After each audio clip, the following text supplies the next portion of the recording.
I am Mike D., and you are watching the History of Money, Banking, and Trade podcast.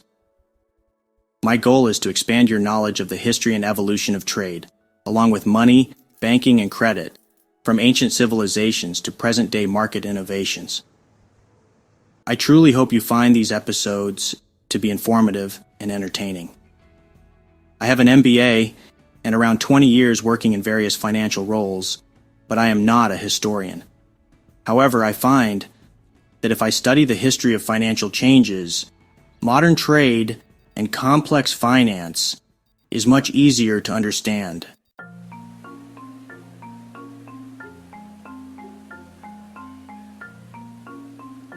Babylon was a city located about 85 kilometers or 53 miles south of present-day Baghdad. The town of Babylon first appeared on clay tablets a few generations after Sargon the Great had unified Mesopotamia. Specifically, Babylon was mentioned during the reign of Shar-Kali-Shari from 2217 to 2193 BC of the Akkadian Empire.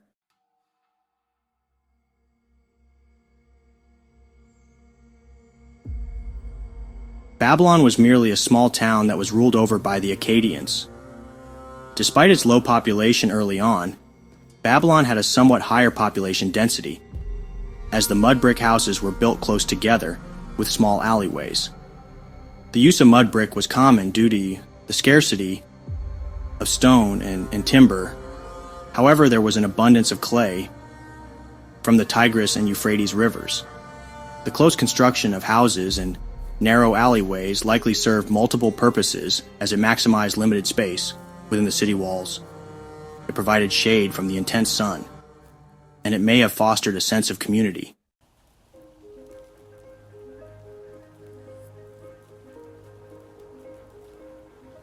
Most of these mud brick homes were built without windows. There might be a few logical reasons for this. Since the homes were so tightly built near each other, they may have been designed to add some sort of privacy and even security, while also insulating the homes from the harsh climate. Instead, the homes were built with open-air courtyards. These courtyards served as central hubs for family life, offering ventilation, light, and a space for daily activities such as cooking, socializing, and even small-scale craft work.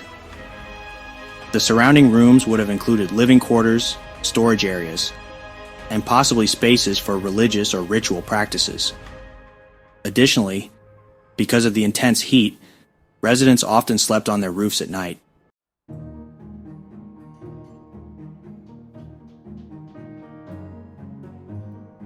As Babylon grew in prominence, particularly during the reign of Hammurabi, from 1792 to 1750 BCE, and later under the Neo-Babylonian Empire, from 626 to 539 BCE, its population and architectural complexity increased significantly.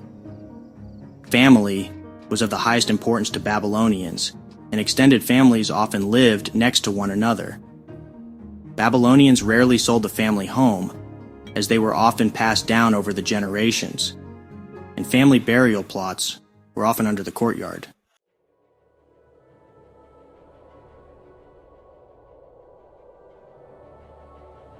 Sometime around 2197 BCE, the Gutian people from the Zagros Mountains came down into Sumer and Akkad to overthrow the old Akkadian Empire. The Gutians didn't hold power for long, as they ruled for approximately 100 years. The central power structure was broken, and as a result, Mesopotamia reverted to small city-states, ruled by local kings. However, calling these rulers a king might be a stretch, as they were most likely closer to that of a warlord.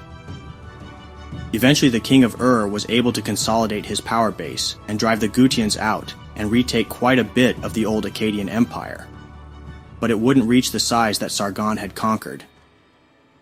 The area was restabilized and was referred to as the Third Dynasty of Ur, or the Neo-Sumerian Empire.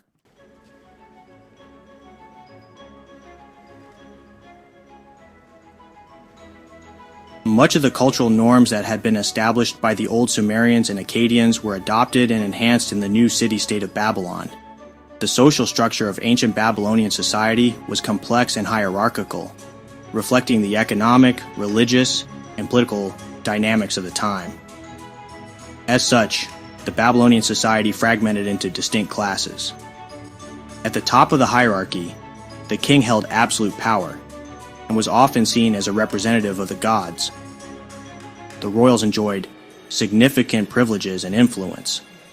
The priests and priestesses held considerable power, as religion was deeply intertwined with governance. They managed temples, conducted rituals, and often controlled vast resources, of which they would ultimately become the proto-bankers of Babylonia.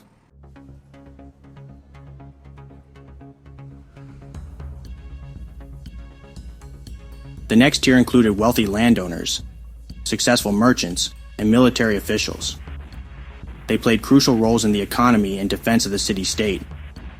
The artisans, shopkeepers, teachers, farmers, and laborers were the free citizens that formed the middle class. They were diverse in occupation and contributed to the daily functioning of society through their trades and labor. At the bottom of the social hierarchy, slaves had the least rights, but were not entirely without agency. Slavery in Babylon was unique in that slaves could engage in business, own property, including other slaves, marry free individuals, and even purchase their freedom. This suggests a more nuanced form of slavery compared to other ancient societies. In addition, the Code of Hammurabi, one of the earliest known legal codes, provided detailed laws governing slavery. These laws included protections against abuse, such as penalties for masters who mistreated their slaves. However, the system still reinforced the hierarchical nature of Babylonian society, with slaves remaining at the bottom of the social order.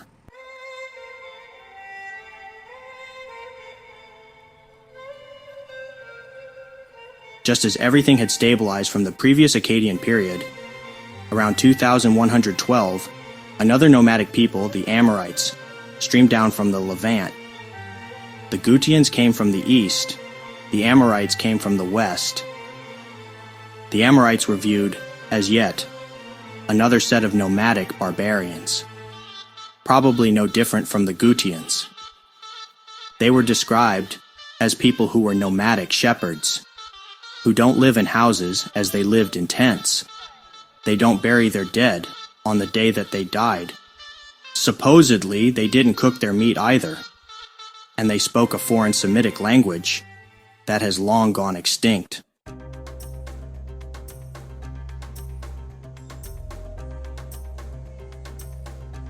It turns out that the Amorites were much different from the Gutians. The Amorites didn't need to be driven back to the Levant because by 1900 BCE, the Amorites had completely assimilated into Mesopotamian life. It is not unlike how the Vikings, nearly 3,000 years later, would appear out of the North Sea and terrorize the locals, only to eventually assimilate into their local regions that they conquered. In a relatively short time, Amorites moved from nomadic life to settled life, becoming farmers and wealthy traders. Eventually, the Amorites had wrestled power away from the local Akkadians.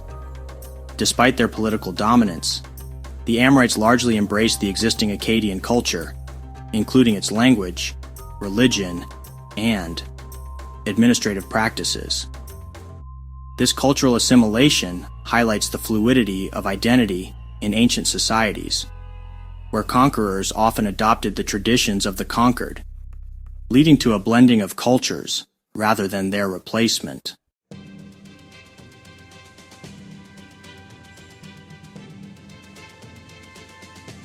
With Amorites in control of the government, they were able to grow the city of Babylon from a tiny trading post to the most powerful city within Mesopotamia.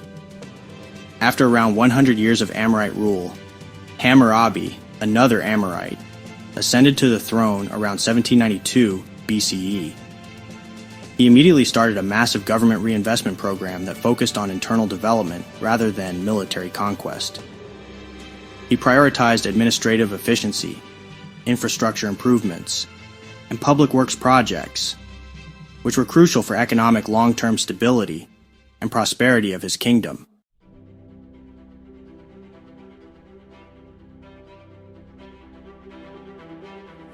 During this early period of his reign, Hammurabi invested in repairing and maintaining temples, which were not only religious centers, but also hubs of economic and social activity.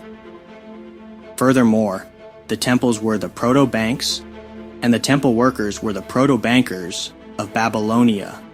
Anyone that needed to store excess grains, gold, or silver would do so in the temple. Anyone that needed a loan would obtain one from the temple. Hammurabi also focused on the construction and maintenance of canals, which were vital for agriculture and trade in the fertile Mesopotamian region. These projects helped to ensure a stable food supply, facilitated long-distance trade, and strengthened the economy.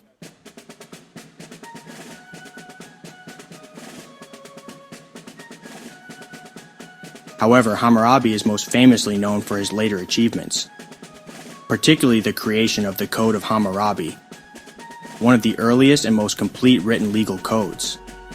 This code was inscribed on a stele and placed in a public location so that all could see and understand the laws. It covered various aspects of daily life, including trade, property, family, and labor, and established a sense of justice and order within his empire.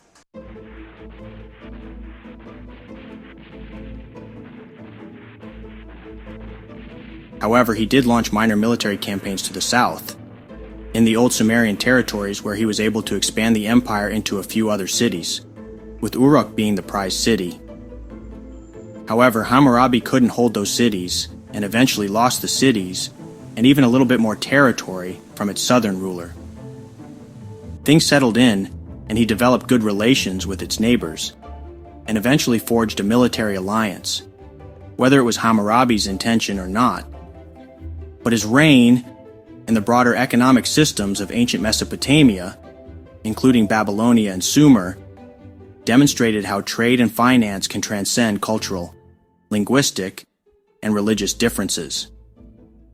These societies were pioneers in creating systems that facilitated long-distance trade, which required cooperation and mutual understanding between diverse groups.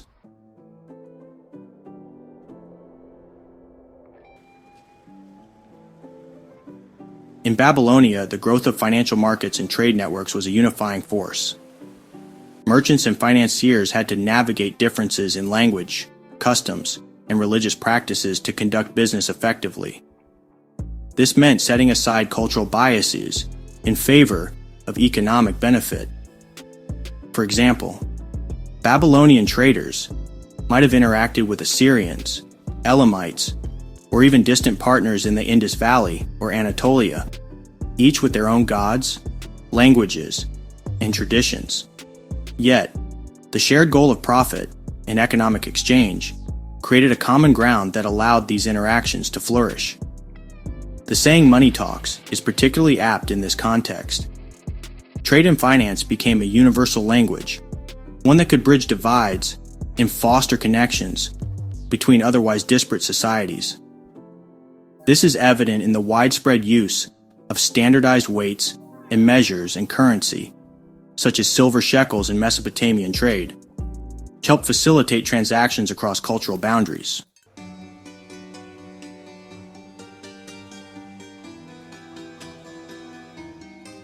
During the time of Hammurabi, growth of private enterprise and the merchant class had continued to develop despite the palaces and the temples, continuing to own large portions of land and wealth, just as they had done during the Sumerian and Akkadian empires.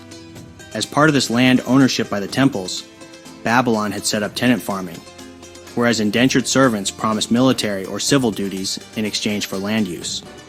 Therefore, the tenant farmers had an obligation to protect the ruler or the temple that owned the land. In Babylonia, the palace leased land and workshops, had agreed upon prices, and advanced textiles and other items to merchants engaged in long-distance trade.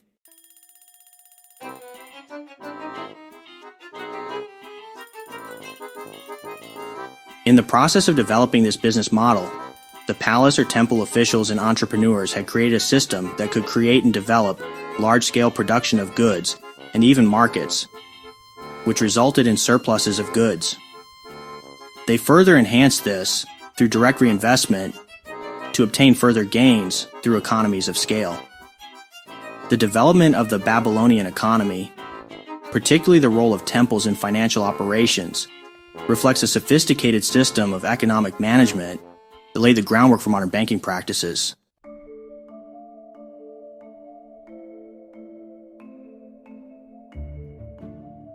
The temples in Babylonia acted as early financial intermediaries, leveraging their accumulated wealth to issue loans.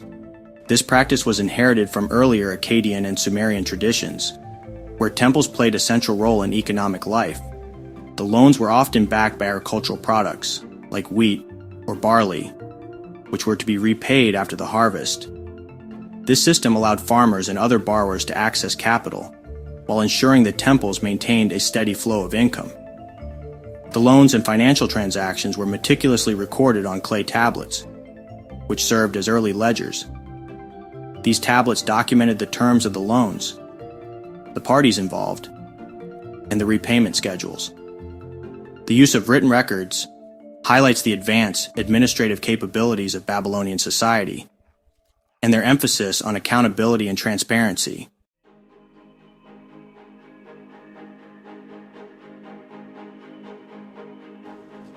The temples and royal palaces took on the role of debt servicers, tracking who owed what and ensuring that journal entries were accurately maintained.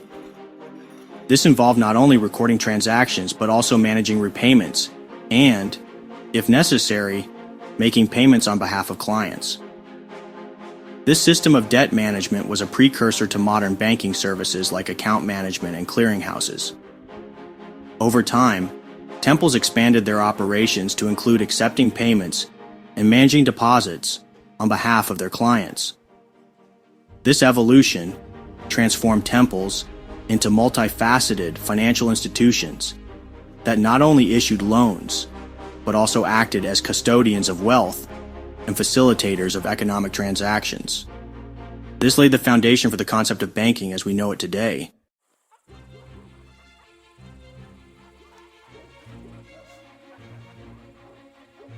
The reliance on grain, wheat, or barley as a form of collateral and repayment reflects the agrarian nature of the Babylonian economy.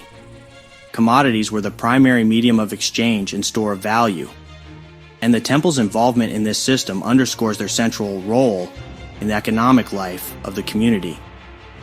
The Babylonian temple's financial activities represented an early form of institutionalized banking, with practices that mirrored modern financial systems. Their use of written records, debt management, and expansion into payment services demonstrated a high level of economic sophistication and organizational skill. This historical development highlights the enduring importance of financial intermediation in supporting economic growth and stability.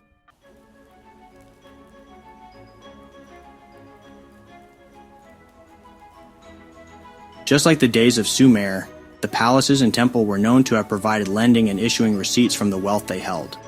Since food insecurity would have been a potential concern, the loans typically involved issuing seed grain, with repayment due from the harvest.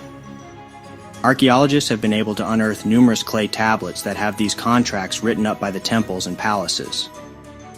Many of these clay tablets indicated that it was often entrepreneurs who came to the temples for certain loans, and it was not uncommon for priests to take out loans directly from the temples as well.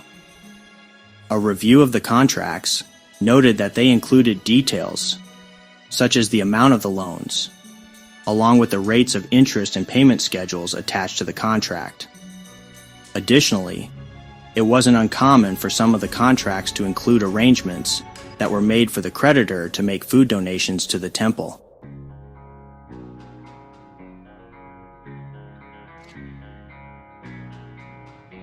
The temples became so wealthy that they ultimately picked up the mantle of the ancient life insurance annuities, as they were responsible for helping widows and orphans, along with the poor.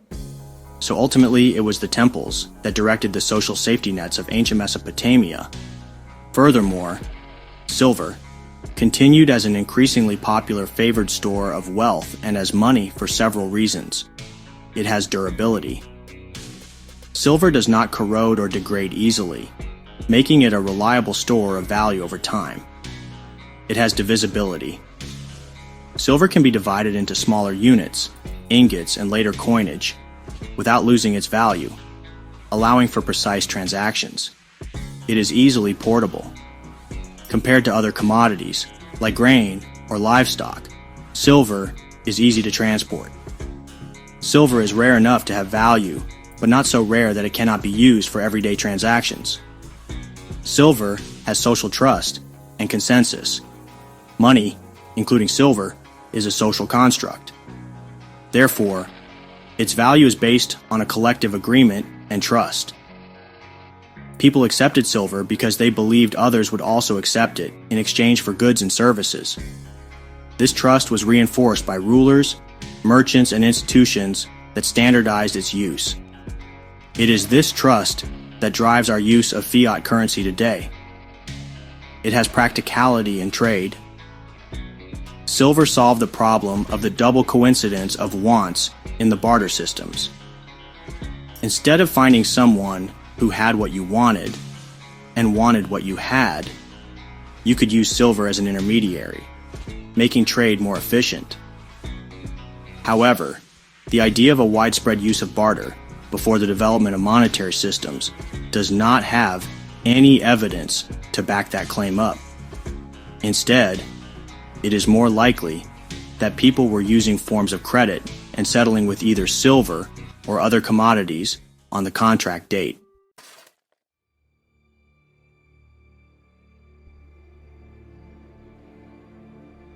The Babylonians also inherited the Sumerian and Akkadian use of the base 60 in their math calculations, which is known as the sexagesimal system.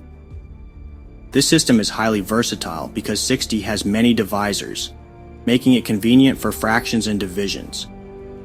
While it is not known why the Sumerians chose this system, one hypothesis for the sexagesimal system suggests that the Sumerians counted the 3 segments of each finger on one hand, excluding the thumb, resulting in 12 segments. Using the other hand to keep track of multiples, they could count up to 60, 12 times 5. The base 60 system has persisted in modern timekeeping, where an hour is divided into 60 minutes and a minute into 60 seconds.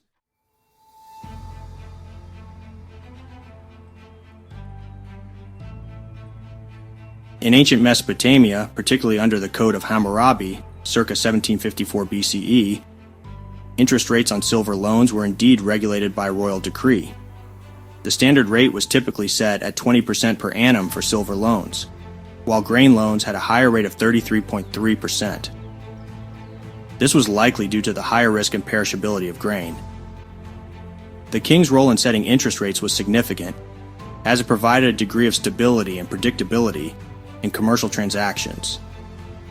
While there was some room for negotiation, the royal decree established a strong precedent that discouraged significant deviations from the norm.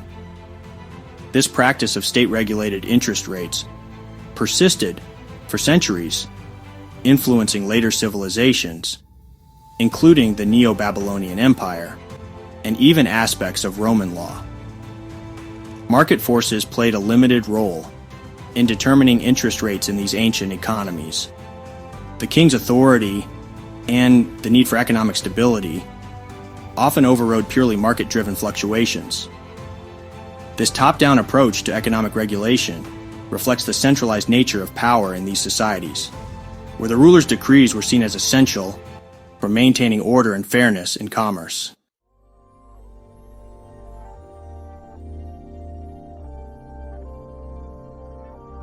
Maritime trade was a high-risk, high-reward venture in the ancient world. Ships were vulnerable to storms, piracy, and other hazards, which made lending for such ventures inherently risky. To compensate for this risk, lenders charged high interest rates, often 20% or more, and sometimes demanded a share of the trading profits. This practice is reminiscent of modern venture capital, where investors take on significant risk in exchange for a share of potential profits. Debt cancellation in cases of shipwrecks or pirate activities acted as a form of maritime insurance for merchants. This principle is explicitly outlined in the Code of Hammurabi and was later adopted by other civilizations, including the Romans. The concept of sharing profits and losses, as seen in ancient shipping loans, is a precursor to modern Islamic banking practices. Islamic finance prohibits usury, but it allows for profit-sharing arrangements where lenders and borrowers share both the risks and rewards of an enterprise. This historical parallel highlights how ancient economic practices continue to influence modern financial systems.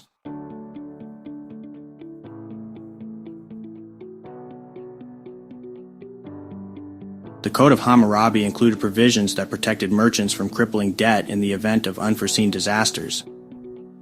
For example, if a merchant's ship was lost at sea due to storms or piracy, the debt was forgiven. Similarly, if a caravan was robbed, the merchant was not held liable for the lost goods.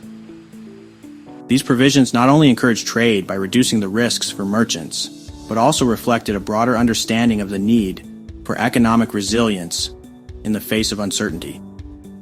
The principles established in Mesopotamia, particularly under Hammurabi, had a lasting influence on subsequent civilizations. As such, elements of Mesopotamian law can be seen in Roman commercial law.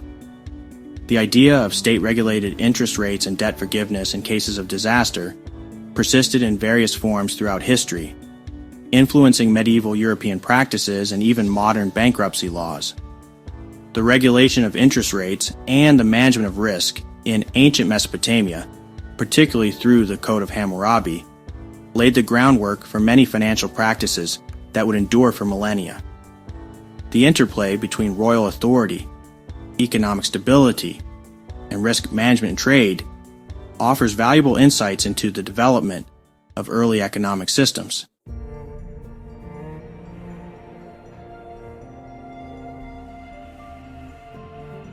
The evolution of market systems in ancient Mesopotamia, particularly in Sumer and Babylon, is a fascinating topic that highlights the interplay between institutional structures like temples and palaces and the emergence of independent economic actors, particularly the debate over the origins of markets and the role of independent merchants. Sumerian temples played a central role in redistributing goods and setting prices, effectively functioning as early economic institutions. By distributing goods at specified prices, temples created a framework that could support trade and exchange. This system likely provided the stability and surplus necessary for market activities to develop.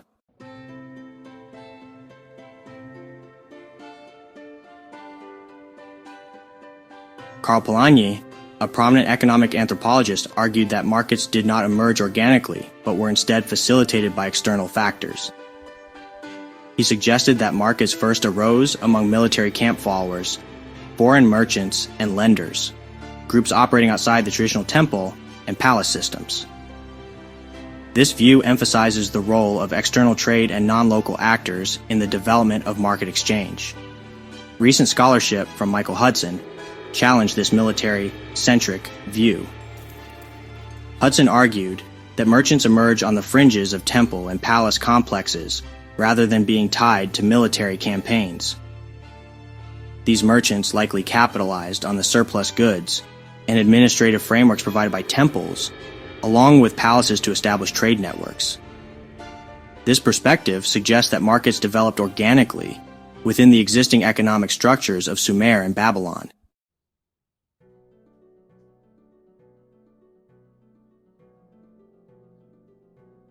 The rise of independent merchants facilitated the creation of secondary markets, which operated alongside the primary redistributive systems of temples and palaces. These secondary markets allowed for greater flexibility and specialization in trade, contributing to the complexity of the Mesopotamian economy. Over time, this likely led to the gradual decentralization of economic power and the growth of a more market-oriented economy.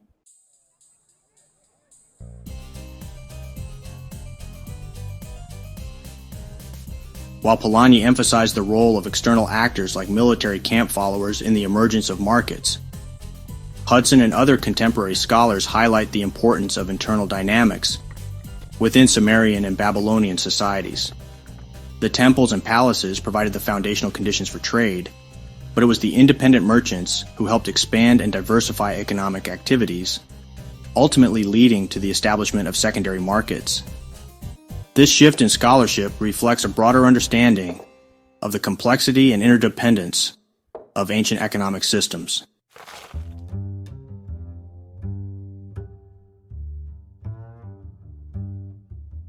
In addition, Assyriologist Mitchell Rothman noted that tablets recovered indicated that the recorded transactions almost never mentioned silver changing hands, unless silver itself was the object of exchange.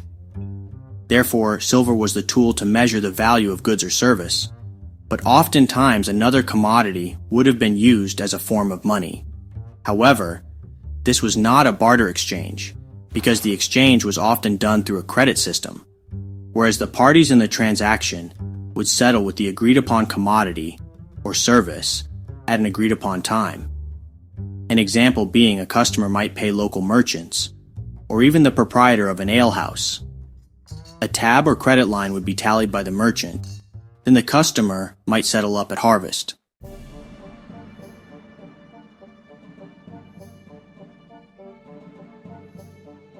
The merchant or proprietor that ran these pubs would use these tabs as consignment advances from the temple or palace during the crop year.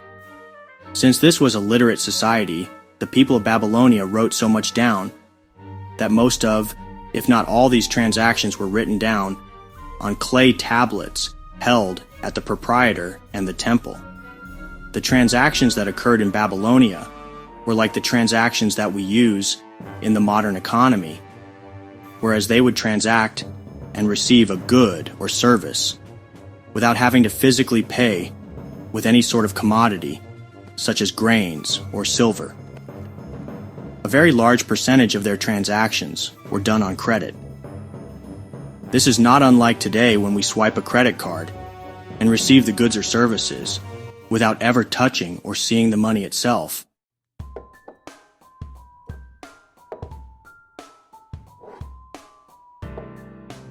This credit system was thriving in Babylonia as early as 2000 BCE, over 4,000 years ago.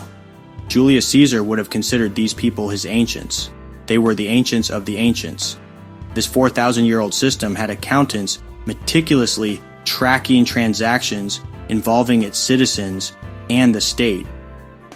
These records were so detailed that they were used as tools for future planning and resource allocation.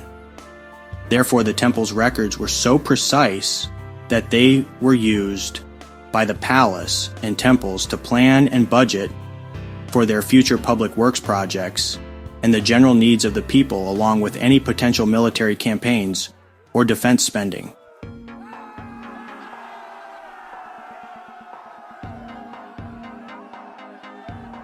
The development of trade, money, and credit, including interest and pricing, did not emerge spontaneously among individuals.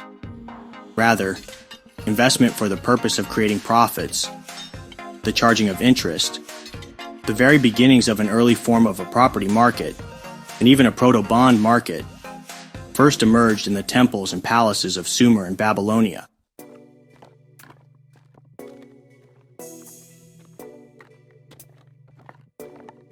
Contracts for public works and services have been traced back to the 4th century BCE during the Sumerian days to provide supplies for religious rituals, public building, and other infrastructure projects. Also, contracts were awarded for the collection of public taxes. In addition, the rise of the military-industrial complex meant a need for the provisioning of the army became the largest category of government contracts as an early form of defense spending, along with collecting taxes from defeated lands. However, Babylonia still lacked a permanent public or royal bureaucracy of the government, so it needed private suppliers for services it could not perform itself.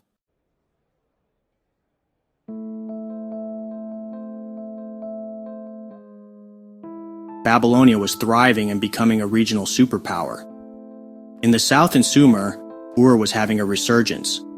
In fact, Ur may have had the world's first known financial district. Texts recovered in Ur indicate that a local businessman named Dumuzi Gamil had kept detailed records of business transactions and therefore kept his own accounts rather than hiring a scribe.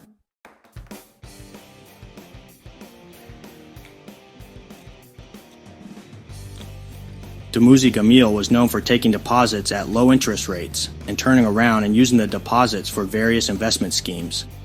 He started out as a bread distributor, in which he would have supplied temples and the king in the capital city of Larsa with various baking products.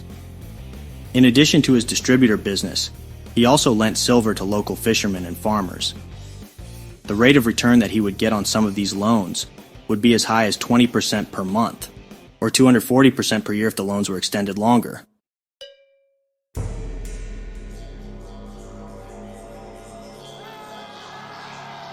Most of these loans were most likely consumption loans to help smooth out consumption, as it's most likely needed in times of desperation, so this is probably why he could extract such high interest rates.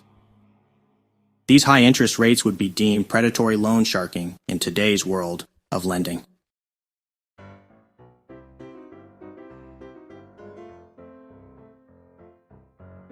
In 1796 BCE, Dumuzi Gamil and a business partner had developed a modern banking operation as they borrowed around 500 grams of silver from another businessman and promised to return 297 grams of silver in 5 years, which equated to a 3.8% annual rate of return. This was a rather low interest rate, especially back then when the typical interest rate would have been around 33%, and 5 years would have been considered a long-term loan. But what makes this appear so modern was the fact that the person that gave the loan ended up selling the loan to some local merchants who collected the debt at its due date in 5 years. This gives people the idea that a liquid market for debt had been developed in Ur.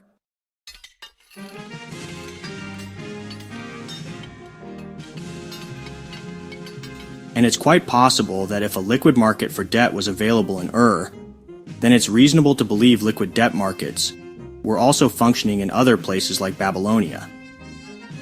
Since most transactions would have been done on some form of credit, and then settled on a later date such as at harvest, then this would enable people to conduct day-to-day business without the need of a hard currency at the time and place of the transaction. This would have meant that people or businesses would have started to build paper, or in this case, tablet wealth, whereas they may not have had the underlying commodity, such as barley or silver, but they did have receipts of the underlying commodities when they were due. Therefore, a person could have held debt as assets. From there, debt could have easily been transferred to another person, thus act as a form of currency.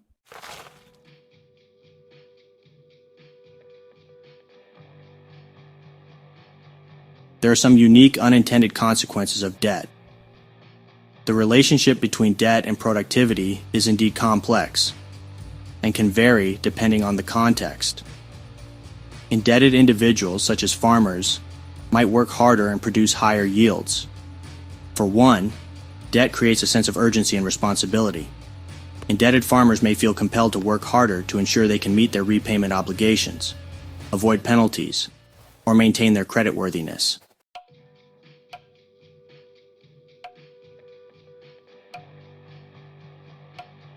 Debt often allows farmers to invest in better equipment, seeds, fertilizers, or irrigation systems that can increase productivity. Without access to credit, they might not be able to afford these improvements. Farmers with debt may adopt more efficient and innovative farming practices to mitigate risks and maximize yields, as they have a financial obligation to meet. Psychological factors, such as loss aversion, can play a role. The fear of losing assets or facing financial hardship due to unpaid debt can drive individuals to exert more effort.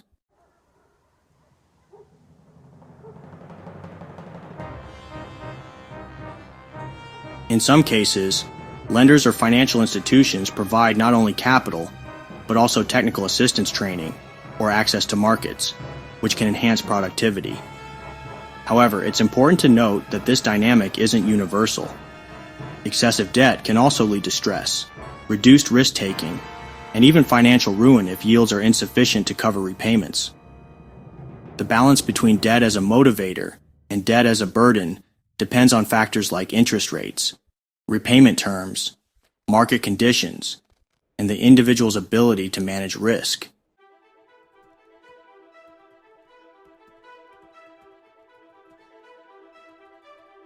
Modern studies in developing economics have shown that well-structured microfinance or agricultural credit programs can empower farmers to increase productivity and improve their livelihoods. But when debt becomes unsustainable, it can have the opposite effect, trapping individuals in cycles of poverty. So while debt can be a powerful tool for driving productivity, its impact ultimately depends on how it is managed and the broader economic environment. Furthermore, the studies on debt to productivity were geared towards the modern farmer, so this might not be that applicable to a Babylonian farmer 3,500 years ago.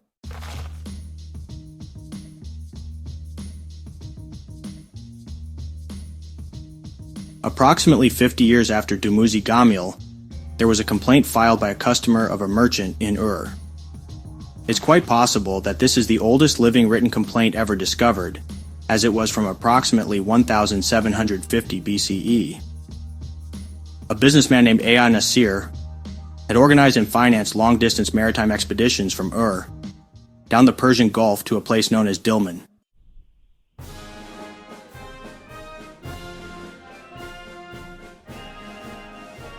Dilmun was resource-rich and, in fact, was a major port for the copper trade. Dilmun was in the eastern province of modern Saudi Arabia on the Persian Gulf. Due to its location, this was an important port city for any trade that would have been coming into Mesopotamia from the south. So if any goods would have been imported through the Persian Gulf, they most likely would have ended up in Dilmun before moving on to other points such as Egypt or Mesopotamia.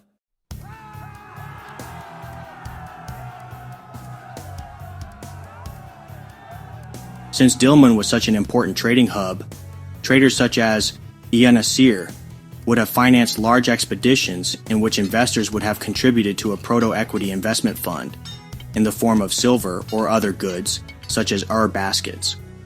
The expedition would have traveled south to Dilmun to buy copper or other commodities like spices to resell in Mesopotamia. If the expedition was successful, the investors could have made a very large profit which they shared in proportion to their level of investment. Their loss was only limited to the amount of the original contribution. This would have been viewed as an early limited liability investment, as it was often stated in the contract of the investment itself. Therefore, it appears that limited partnerships were in effect around 1750 BCE, which would have been a huge step forward in establishing an economy that encourages direct investments.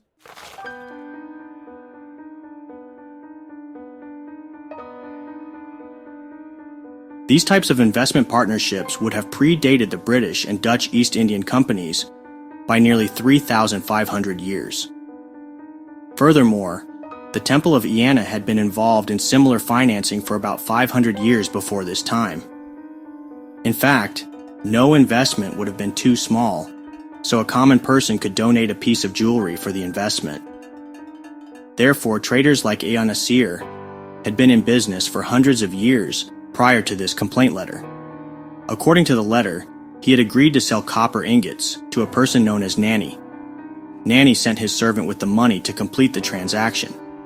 However, the copper was considered by Nani to be substandard and not accepted. In response, Nani created the tablet letter for delivery to Ea-Nasir.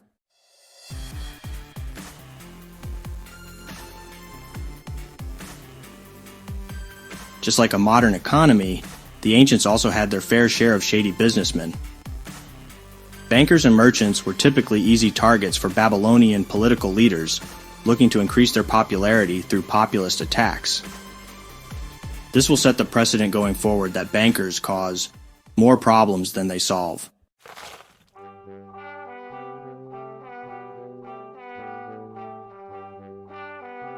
Debt was such a problem in Sumer that it wasn't uncommon for edicts created by the palace, known as the clean slate programs, to erase the massive debts incurred by the poor, rural farmers. These clean slate programs were designed to help stabilize the population. The reason being was, individuals had gotten into so much debt that they would have to sell themselves, or their kids, into slavery. By canceling debts, rulers could prevent the enslavement of peasants, and thereby ensure the agricultural workforce remained intact. This was particularly important for maintaining the kingdom's military strength, as indebted peasants might be unable to serve as soldiers. The timing of these decrees, often at the beginning of a reign or during military conflicts or after crop failures, indicates their role as a tool for crisis management and social stability.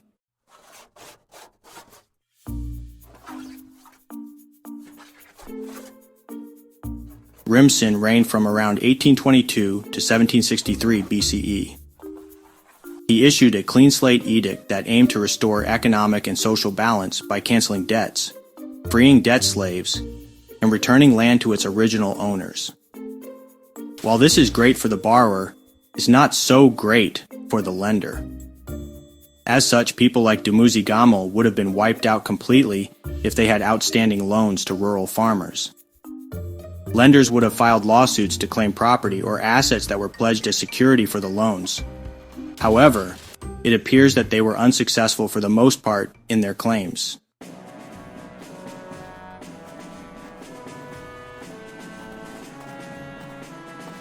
While these clean slate programs would have offered stability to the rural farmers, there would have been unintended consequences. Credit risk would increase and spread throughout the kingdom every time a new king came to the throne, as loans were at risk of legally defaulting and collateral wouldn't be collected. As such, this would have a major cooling effect on lending operations, as this discouraged borrowers and savers from getting together, especially if the rural borrower would need loans that were longer in length. This cooling effect would slow economic activity in ancient as well as modern societies. In fact, whether it was the direct result of these clean slate programs or not, evidence seems to suggest the trade with Dilmun completely stopped for over 1,000 years, and as a result, the city of Ur began its slow decline.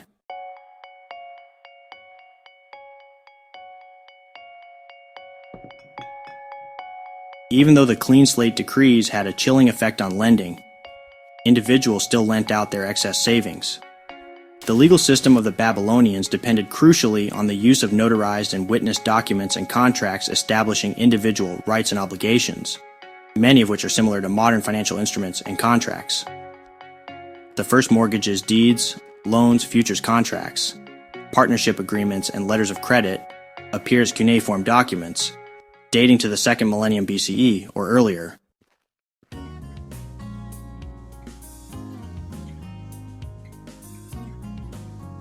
What sets Hammurabi apart from former kings, and even future kings for that matter, was the way he ruled.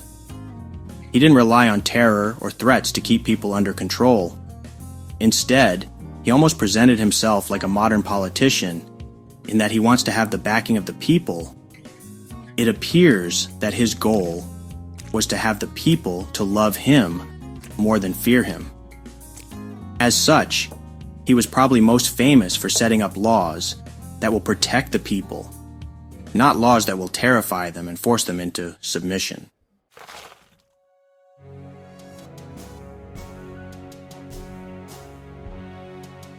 Law 282 is interesting and very harsh, but ultimately there to preserve the concept of slavery. If a slave has said to his master, "You are not my master," he shall be brought to account as his slave, and his master shall cut off his ear. Had set up personal property law, such as Law 6, that stated if a man stole goods from a temple or house, he shall be put to death. Furthermore, if he had received stolen property, he also shall be put to death. However, the law does not make a distinction between an innocent person unknowingly receiving stolen goods. Law 23. If the robber is not captured, the man who has been robbed shall, in the presence of God, make an itemized statement of his loss, and the city and the governor in whose jurisdiction the robbery was committed shall compensate him for whatever was lost. From a modern perspective, Law 23 appears to be a proto-insurance contract.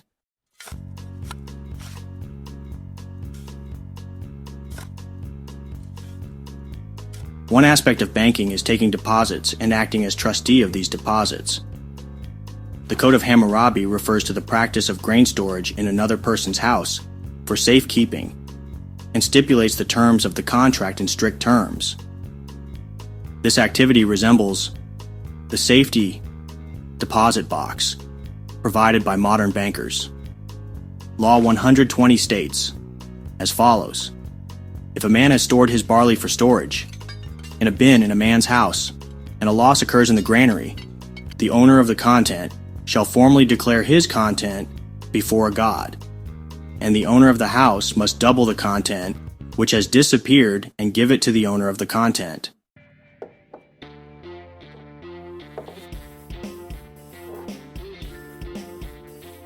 Another aspect of banking is lending.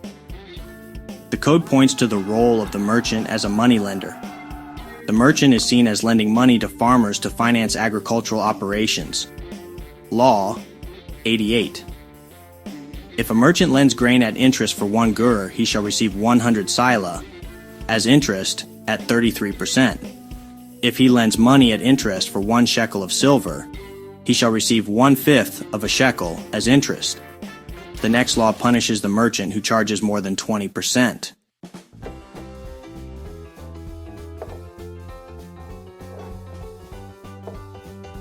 The Code of Hammurabi reflects a sophisticated understanding of private property rights and their importance in maintaining a functional economy.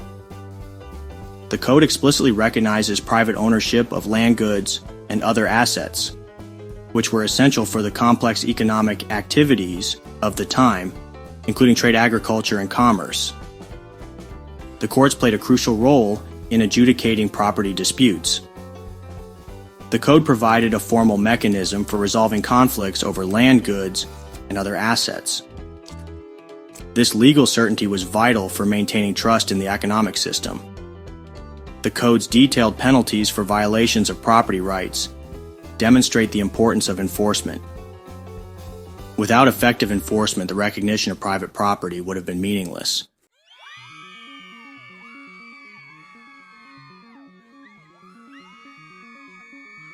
The Babylonian economy, with its reliance on merchants, agents, and agricultural production, depended heavily on the security of private property. Farmers needed assurance that their land and crops were protected, while merchants required legal protections for their trade agreements and transactions. The existence of courts to resolve disputes, even if some cases took years or decades to settle, provided a level of stability that allowed the economy to flourish. The fact that disputes may have spanned decades highlights the complexity of some property and business conflicts.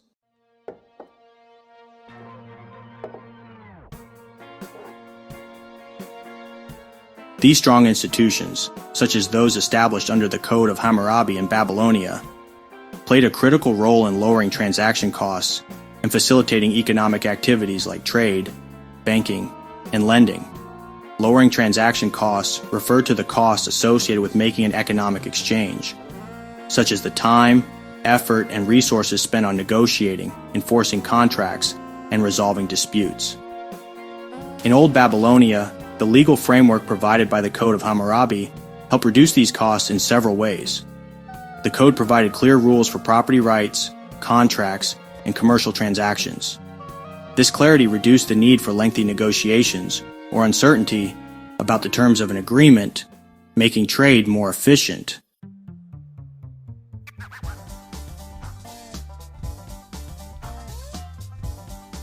The existence of courts to adjudicate disputes meant that parties could rely on a formal process to resolve conflicts.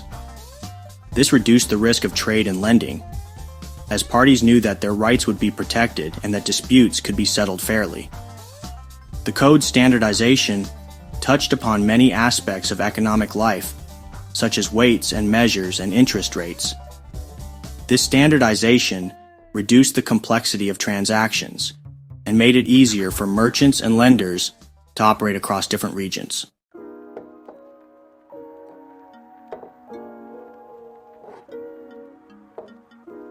The Code of Hammurabi also played a crucial role in enabling lending operations, which are essential for economic growth.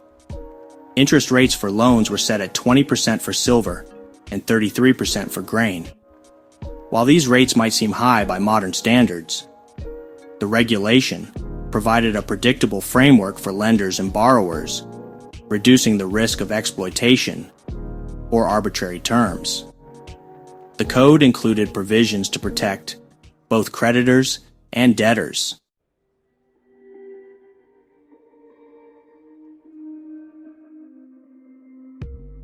The state of Old Babylonia, under Hammurabi's rule, played an essential role in creating and maintaining this legal framework.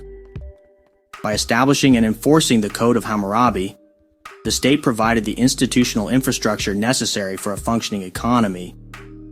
This included Hammurabi's centralized rule, ensuring the code was applied consistently across the empire, reducing regional variations in legal practices, thereby making it easier for long-distance traders and lenders to operate across different regions.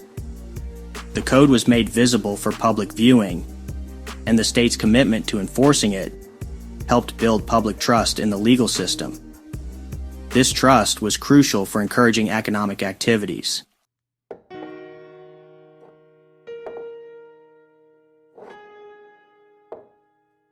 In Old Sumerian documents, Assyriologist W. F. Leemans noted that Damkara, traders, are only found as traders. But when private business began to flourish after the beginning of the Third Dynasty of Ur, which was around 2112 to 2004 BCE, the Tamkarim traders were the obvious people to assume the function of lenders. By the time of Hammurabi's Babylonian laws, in many cases, Tamkarim cannot denote a traveling trader, but must be a money lender.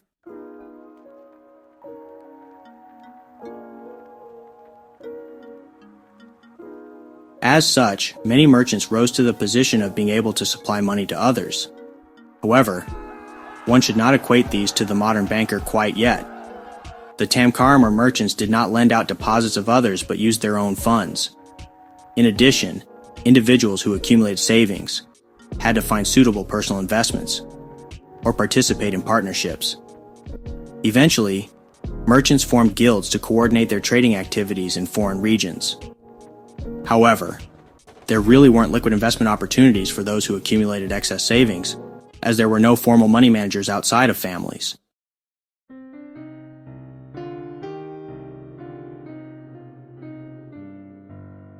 With regards to commerce or agriculture, nearly everyone was subject to risk in one form or another. Farmers faced the possibility of drought, flooding, and military hostilities. Luckily, everyone in Babylonia, due to the Code of Hammurabi, was essentially under state insurance protection, at least in Babylonia. Rents and fees owed to the large institutions and other creditors were annulled in such circumstances. In the commercial sphere, when ships were lost on the waterways or their caravans were robbed. Commercial laws from Babylonia down through Roman times freed traveling merchants from the obligation to repay their backers.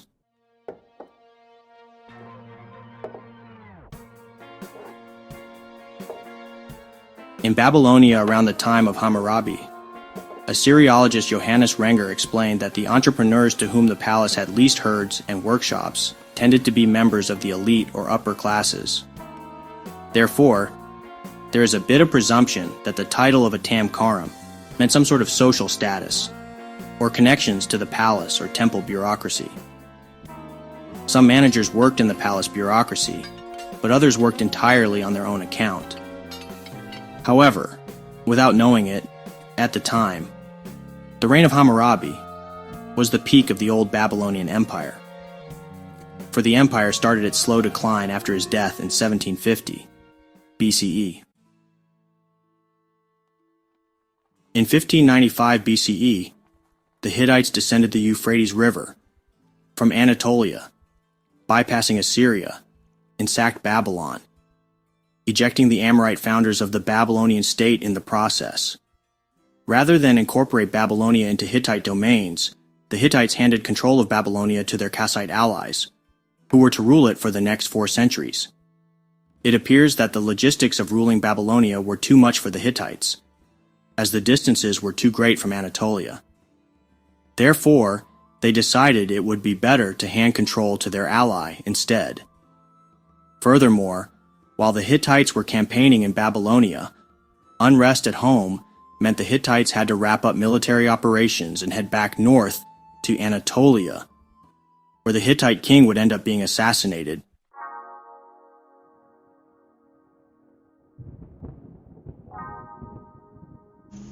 From around 1500 BCE, a dynasty of Kassite kings took control in Babylon and unified Sumer into the kingdom of Babylonia.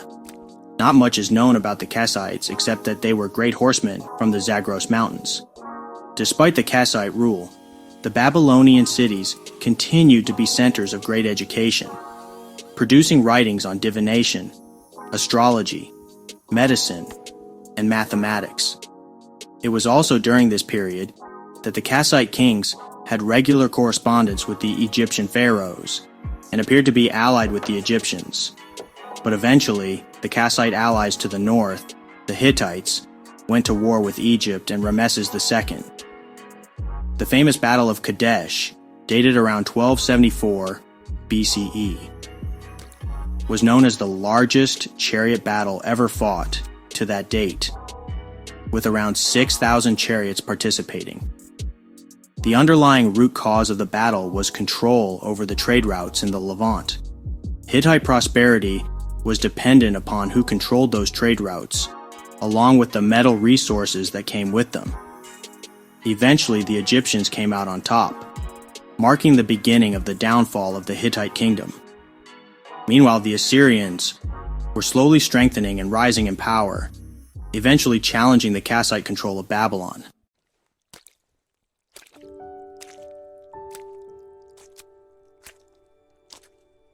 It's around the time of Kassite rule that silver continues to rise as a real currency. For the most part, silver was used more in long-distance trade. Furthermore, goods and services were often priced in silver for the purposes of commercial record-keeping. However, silver and most metals were not native to Mesopotamia.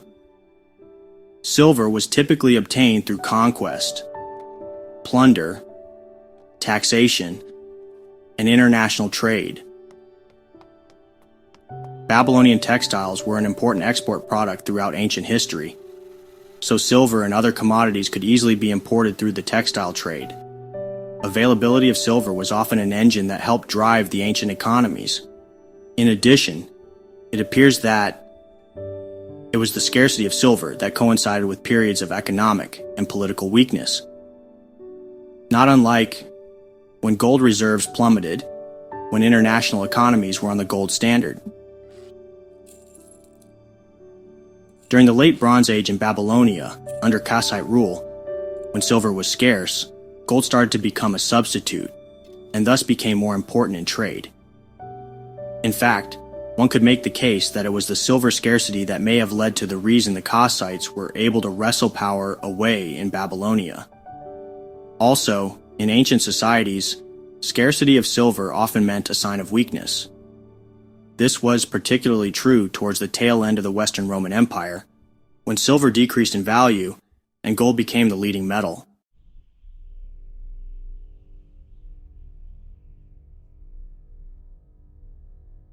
It was around this time that Assyria began to rise to power.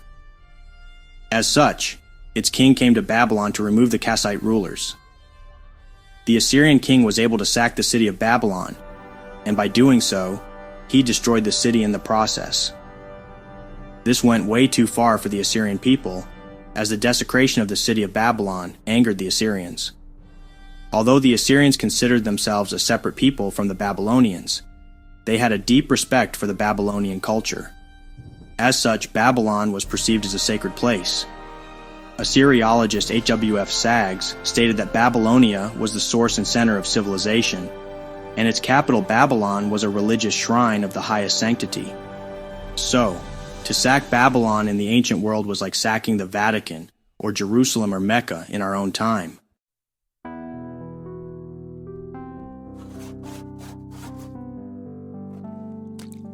Around 1200 BCE began the Late Bronze Age collapse. Not a lot is known about this, but it caused massive destabilization. Any city or civilization that was near the Mediterranean was being attacked by the Sea Peoples. To this day, no one really knows who these people were or where they came from. There is a ton of speculation as to where they came from. Maybe they are Aegean tribes, or raiders from Central Europe, or just scattered soldiers who turned to piracy or became refugees, or migrants from some far-off place. No one knows, but we do know they were extremely destructive and disruptive to ancient societies in general. This caused many of the former great empires to recede back away from the Mediterranean. Luckily for the people of Babylonia and even Sumer, they weren't in the crosshairs of the Sea Peoples like the Egyptians, and anyone near the Mediterranean coast. Assyria wouldn't control Babylon very long because of this collapse, and therefore Assyria would shrink in size. Assyria would leave Kassite puppet rulers on the throne, but eventually the Elamites swept in from the east and gained control of Babylon. In 1155 BCE, the statue of Marduk, the patron deity of Babylon, was taken from Babylon to Elam. This was a major concern for the people of Babylon and even Assyria. This effectively ended Babylonia rule by the Kassites, who had been in power for over 4 centuries.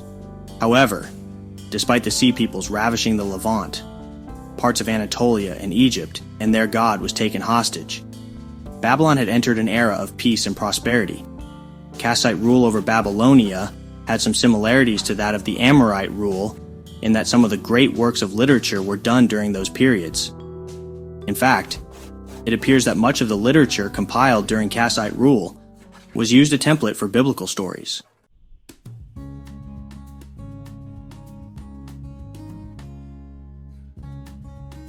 It is around this time that metallurgy skills evolved, as there is a widespread use of developing iron tools and weapons. Many civilizations started to move from the Bronze Age to the early Iron Age. This period included the Babylonian kingdom of Nebuchadnezzar I, which a brief war between Assyria and Babylon ensued, but eventually made peace. Initially, Nebuchadnezzar had a few battles with Elam, but his army suffered heavy losses due to a plague, and he almost lost his life. However, the army recovered. Then, Nebuchadnezzar was able to take back Marduk from the Elamites in Susa. From a Babylonian perspective, this was the highest of importance, as people may have believed that their god was being held captive, or perhaps had chosen to stay in a foreign land away from Babylon. So this was very upsetting for the people. The Babylonians were able to capture Susa, and more importantly for the soldiers and people of Babylon, they were able to plunder Susa and Elam in general and bring back wealth to the kingdom.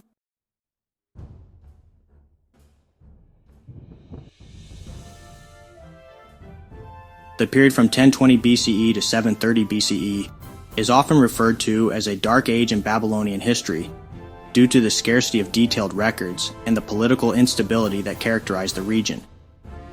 During this time, Babylonia experienced significant upheaval with power struggle, invasions, and shifts in population dynamics. Babylonia was weakened by internal strife and a lack of strong central authority.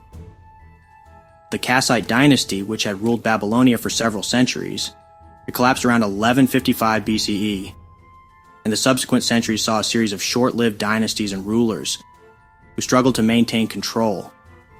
This instability made Babylonia vulnerable to external threats. During this time, nomadic or semi-nomadic groups, such as the Arameans and Chaldeans, migrated into Babylonia and settled in the region. These groups gradually integrated into Babylonian society, with some even establishing their own power bases. The Chaldeans would later play a significant role in Babylonian politics, eventually rising to power in the Neo-Babylonian Empire from 626 to 539 BCE.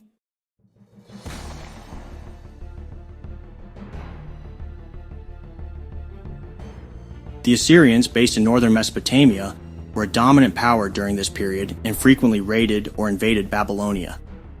The Assyrian kings often sought to assert control over Babylonia, viewing it as a culturally and strategically important region. Cities in northern Babylonia, such as Babylon itself, were sometimes sacked or occupied by Assyrian forces. However, the Assyrians also respected Babylonian culture and religion, often portraying themselves as restorers of order rather than mere conquerors. Despite the political turmoil, Babylonian culture, religion, and traditions persisted. The city of Babylon remained an important religious and cultural center. Akkadian, the language of Babylonia, continued to be used in administration and literature. Therefore, the Assyrian instability did not completely erase the region's cultural achievements. During this period, local rulers and city-states occasionally gained temporary prominence.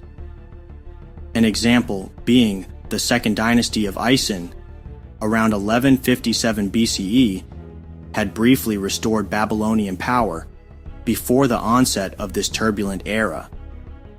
Later, the Chaldean tribes began to consolidate power in the south, setting the stage for the eventual rise of the Neo-Babylonian Empire.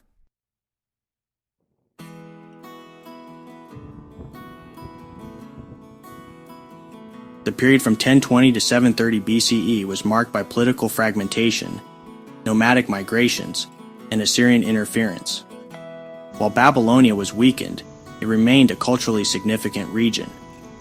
The influx of new groups, such as the Chaldeans, and the ongoing struggle with Assyria, set the stage for the eventual resurgence of Babylonian power in the late 7th century BCE. As the cultural makeup of Babylonia was changing, so too was its economy, and the way trade was handled.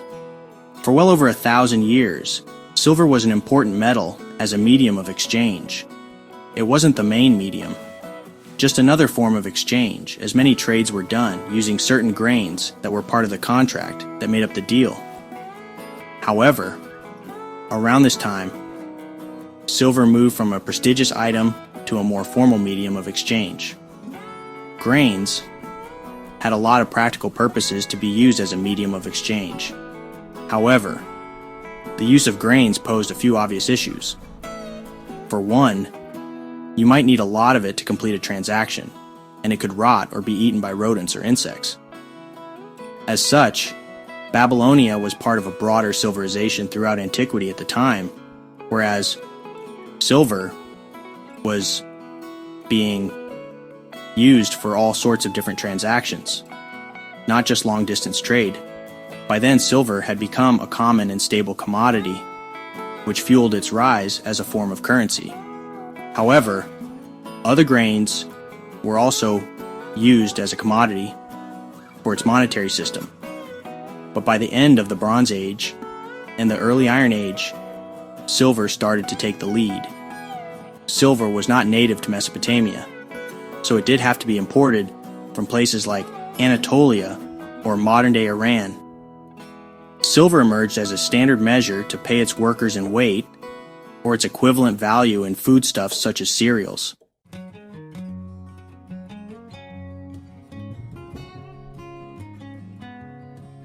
One of the first groups of people that moved into the region that had a major influence on the Mesopotamian were the Amorites.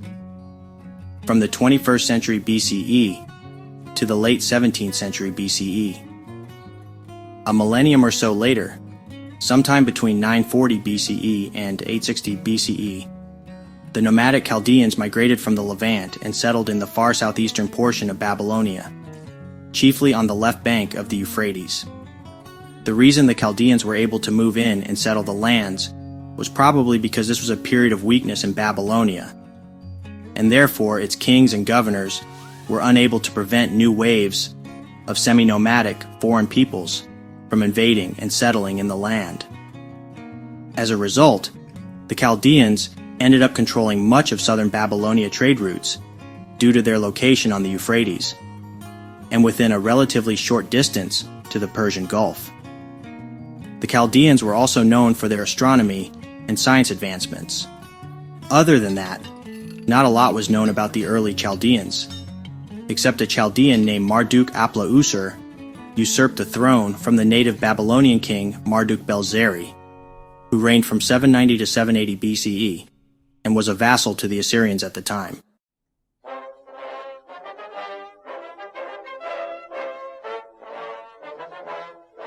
The Assyrian king Shalmaneser IV, who reigned from 783 to 773 BCE, was too busy trying to quell a civil war in Assyria at the time. The Chaldeans would wait until Assyria was weak or distracted from civil unrest or war in distant lands. Then, in alliance with other powers stronger than themselves, such as Elam, they made a bid for control over Babylonia. Then Assyria would retake power in Babylonia and leave the Chaldeans on the throne, but as a vassal to Assyria. However, the Chaldean rule didn't last long. A native Babylonian king named Ea-Nasir, who reigned from 747 to 734, overthrew the Chaldean usurpers and restored indigenous rule. As a result, the Chaldeans disappeared from the historical record for a while. By then, the Assyrians had completely dominated Mesopotamia and beyond. Assyrian king Tiglath-Pileser III, who ruled from 745 to 727 BCE, introduced Imperial Aramaic as the lingua franca of the empire.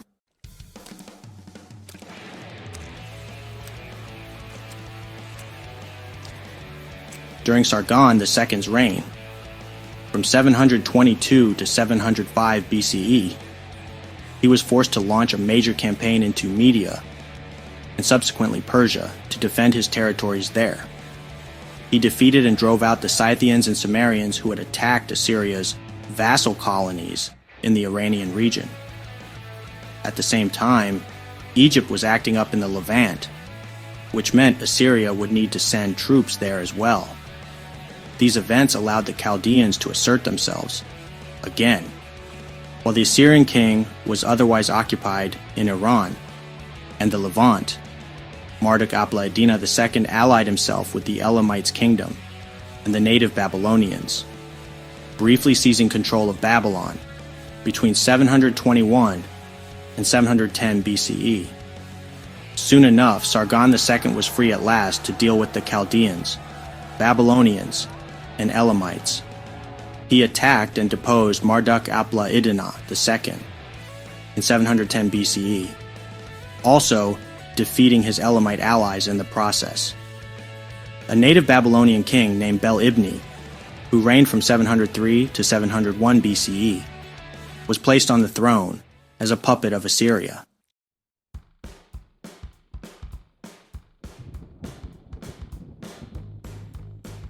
Then once again, the Chaldeans and native Babylonians allied with their Elamite neighbors to overthrow Assyrian rule.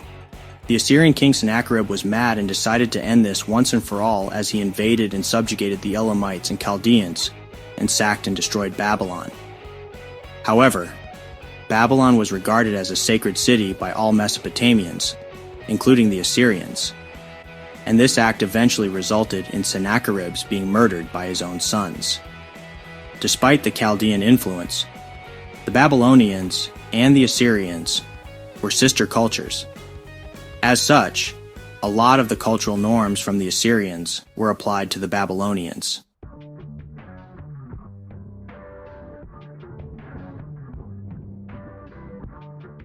The Assyrians, particularly during the Old Assyrian period, around 2000 to 1500 BCE, and the Neo-Assyrian period, from 911 to 609 BCE, played a pivotal role in shaping early private commerce, finance, and long-distance trade networks. Their systems of investment, credit, and contractual agreements laid foundational practices that influenced later economic traditions in the ancient Near East.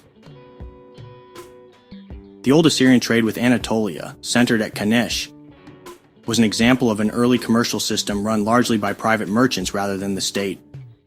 Families and firms operated through trading colonies using detailed contracts for shipments of items such as tin, textiles, and silver. These contracts often involved partnerships, loans, and profit-sharing agreements with interest rates typically around 30%. High by modern standards, but manageable in the context of the high-risk, high-reward caravan trade. While the Assyrian state, especially in the Neo-Assyrian era, controlled vast resources through tribute and conquest, private enterprise thrived alongside it. Wealthy elites, including temple officials and provincial governors, invested in ventures like agriculture, mining, and trade ventures. Case evidence from Neo-Assyrian archives such as at Nineveh and Nimrud shows that even in a militarized empire, private financiers funded trade expeditions, sometimes in partnership with the crown, but often independently. Assyrian merchants used proto-banking methods, such as promissory notes and debt guarantees. Silver was the primary medium of exchange, but grain and other commodities also functioned as credit instruments. The Tamkarum, or merchant banker, was a key figure, facilitating trade and credit, sometimes even engaging in dispute resolution.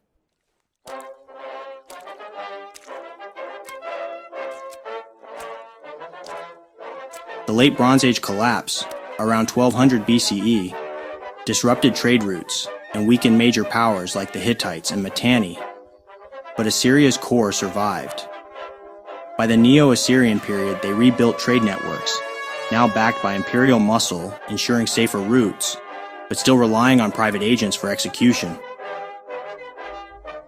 The expansion of the empire under kings like Tiglath-Pileser III and Sargon II integrated new regions into a unified economic zone, boosting private commerce. Outside the palace, wealthy families and temple institutions acted as venture capitalists, funding expeditions, agricultural projects, and workshops. There are records of disputes over investments gone wrong, showing a sophisticated legal framework for business. The Assyrian model influenced later Mesopotamian, Babylonian, and even Persian economic systems. Their blend of state power and private initiative set a template for how empires could harness commerce, an early form of what we might now call a mixed economy. The meticulous record-keeping on clay tablets also provided archaeologists with unparalleled insight into the birth of structured finance. Therefore, Babylonia did not grow out of a strictly state-controlled economy, and therefore, private enterprise played an important role by the time the Neo-Babylonian Empire was officially underway.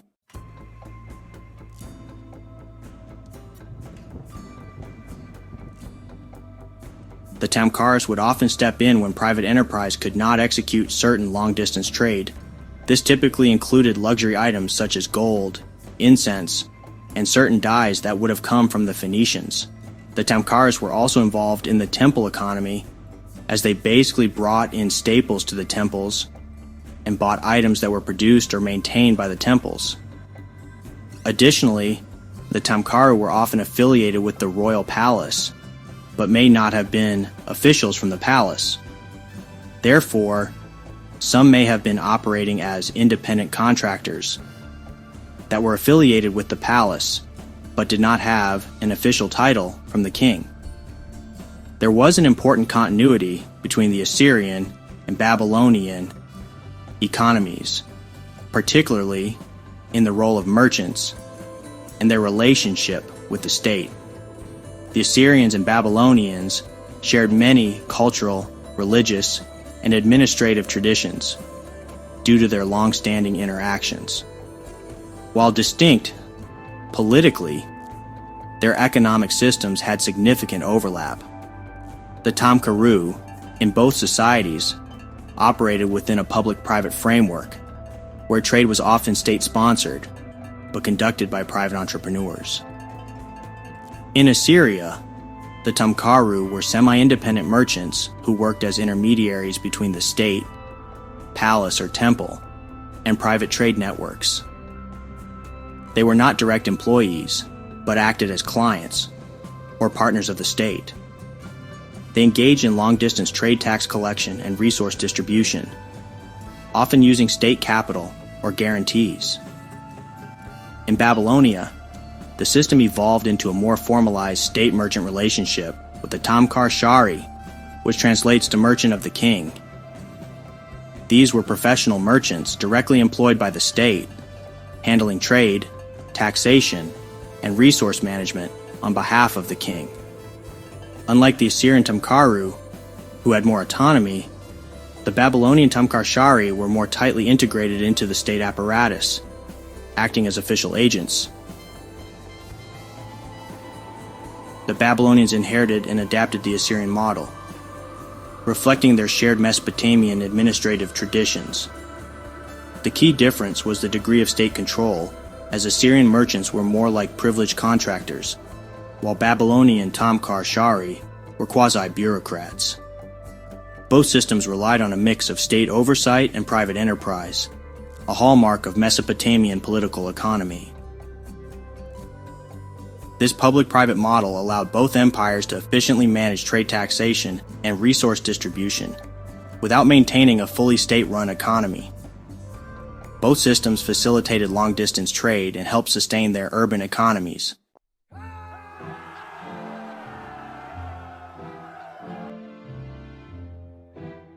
It wasn't uncommon for Neo-Babylonian merchants who participated in long-distance trade to be foreign-born. The clue to their origin is their names were often non-Babylonian. In fact, many names pointed to the fact that they tended to be West Semitic in nature, so that would indicate that they probably came from the region of the Levant in most cases. In the Neo-Babylonian Empire, a rental market for homes was thoroughly developed. Furthermore, it wasn't uncommon for houses that were rented out to be paid back in gold and silver. But payment would also be paid in kind by items such as grains of wheat or barley. However, whenever something is paid in kind, an accurate accounting measure will be needed. In this case, its value was measured in silver, as it was still the preferred currency used as money. This meant that silver could still be used daily to pay for items directly, or it could be used to measure the value of goods if silver was not available for the transaction. So in other words, the rental contract could have stipulated that a line of credit would be established and the renter would pay back the landlord in silver or even gold if it's a luxury house or some other mix of commodities, such as grains at a specified time, usually harvest time, or it could have been the combination of various metals and grains to be settled up at a specified time. With regards to silver, the standard unit of measuring was the shekel, weighing 8.33 grams. In the Neo-Babylonian period, fractions of the shekels were commonly used as well, and they could be divided as low as 1/24. Even if something was paid in kind or with another metal, nearly all these sale prices were recorded in silver. This recording system had been long established in Mesopotamia for at least 1,000 years prior to this point, and more importantly, measuring prices in silver would occur in China as well. The idea of measuring goods and services in silver will last for thousands of years, all the way up through modern Europe.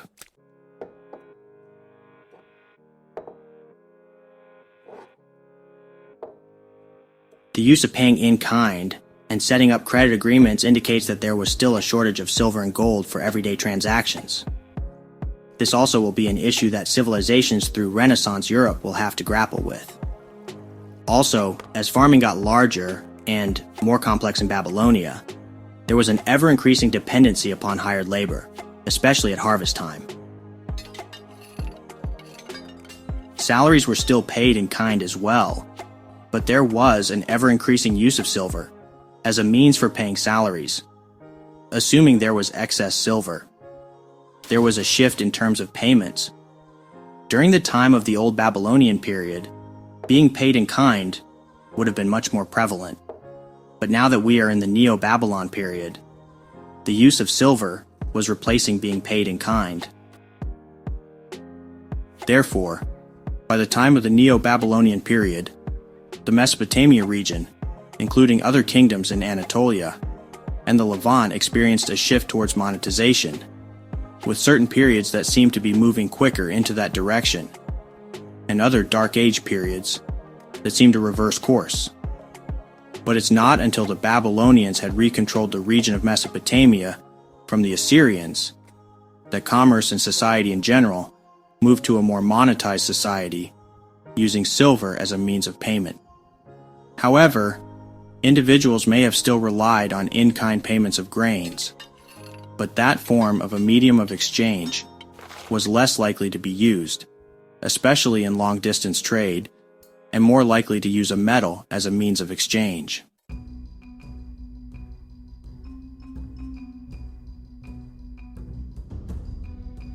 In fact, a conference held at VU University Amsterdam in December 2014, it was concluded that the economy from the Neo-Babylonian Empire on was deeply monetized. Furthermore, as evidenced by temple transactions, they clearly point to an ever-increasing use of paying for goods and services in silver.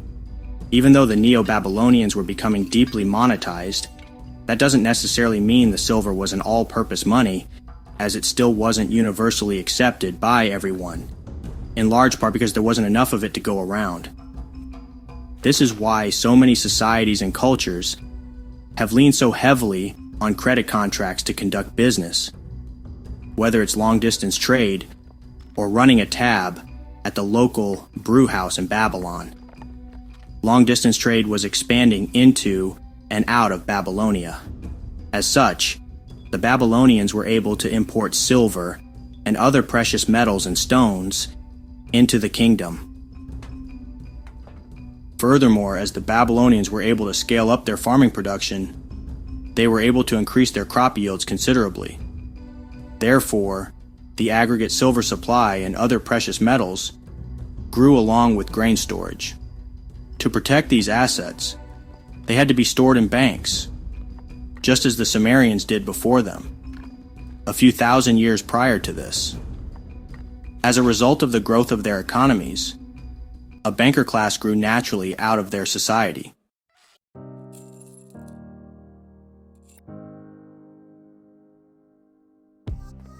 The banker class would have needed standardized weights and measures to effectively communicate assets holdings to the temple, crown, and general population.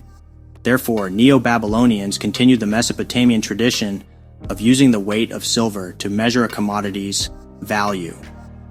In addition, the temples would have typically tracked the various conversion rates of silver to other goods.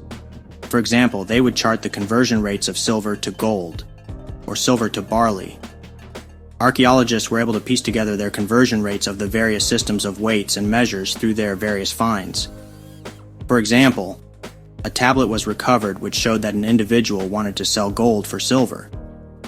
In this case, it was the temple that was facilitating the trade. Gold itself was a very rare metal that was typically used for luxurious purchases. So if someone was going to buy a luxury item, they might use gold to transact. But if the person was going to buy everyday goods such as barley or beer, the transaction most likely would have happened in the weight of silver.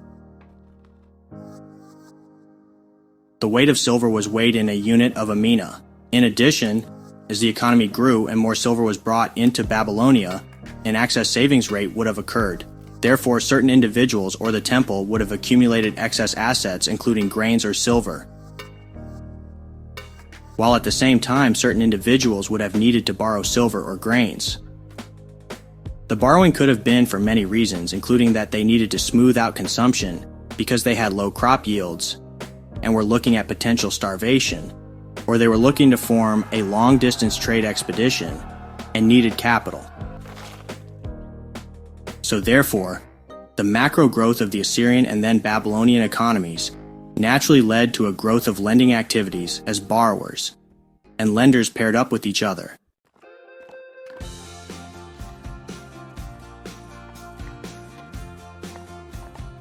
Dowries paid during the Neo-Babylonian period can give a big clue as to the economic and social conditions of the region and time.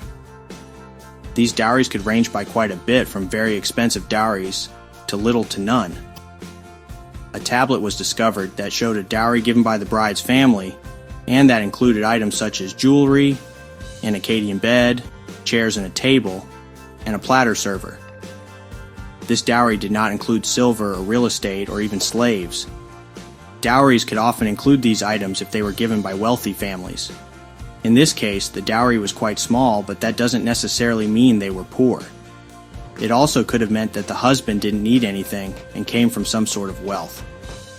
Also, in this marriage contract, there were stipulations about divorce and adultery prior to the wedding.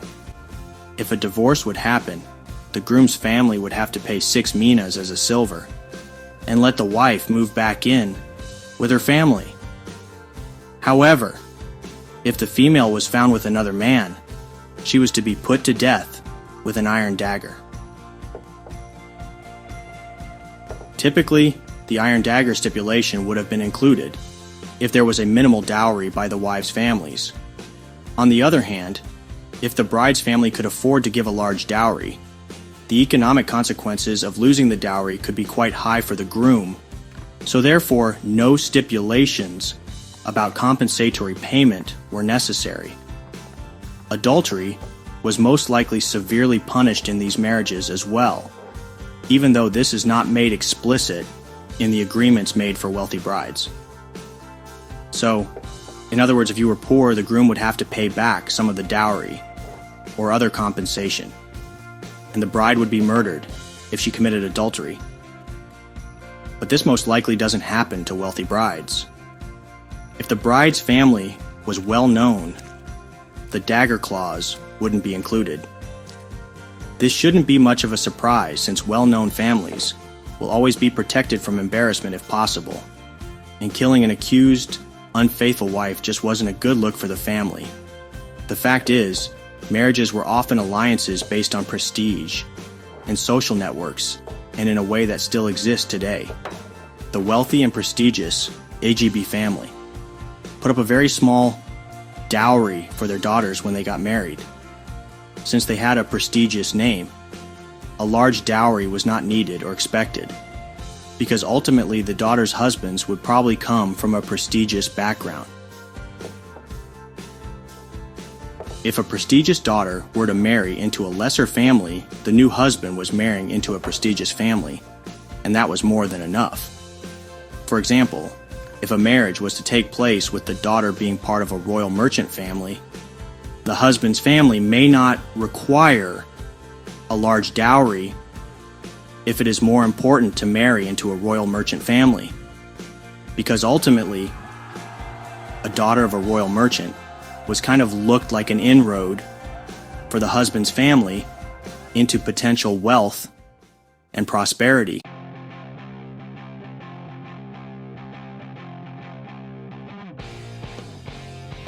The Assyrian king Esarhaddon, who reigned from 681 BCE to 669 BCE, was the youngest son of Sennacherib.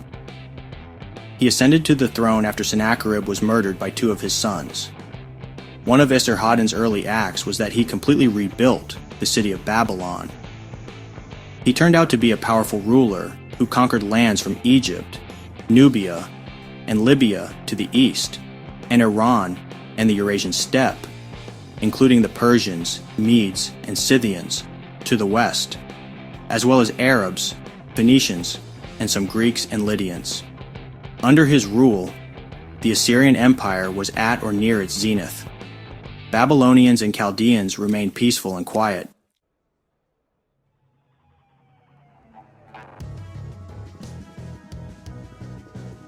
Esarhaddon appointed his eldest son Sennacherib as crown prince in 674 BCE. But he died just 2 years later, again threatening a succession crisis in Assyria. This time, Esarhaddon appointed 2 crown princes. His eldest living son Shamash-shum-ukin was selected as the heir to Babylon, while a younger son Ashurbanipal was selected as the heir to Assyria.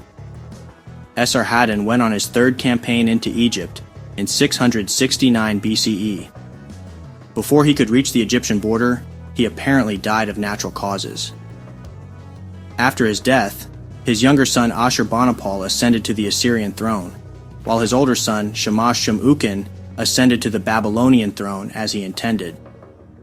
This meant the new kings were appointed without political turmoil or bloodshed. So, His plan initially worked as intended.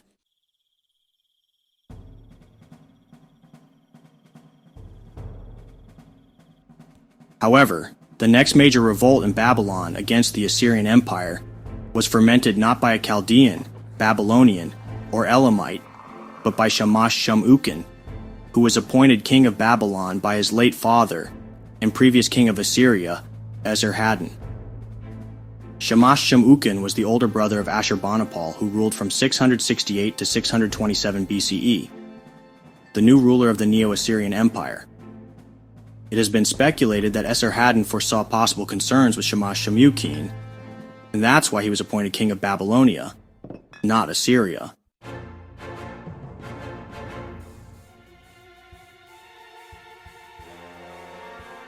In 652 BCE, the Babylonians were able to team up with a large alliance of peoples who desired to be free of their Assyrian overlords. The alliance included the Babylonians, Persians, Chaldeans, Medes, Elamites, Sultans, Arameans, Israelites, Arabs, and Canaanites. Ashurbanipal triumphed over his older brother in 648 BCE. Elam was essentially wiped off the map, and anyone that allied with Shamash-Shum-Ukin, including the Babylonians, Chaldeans, and Arabs, were severely punished. An Assyrian governor named Kandalanu was then placed on the throne of Babylon to rule on behalf of Ashurbanipal.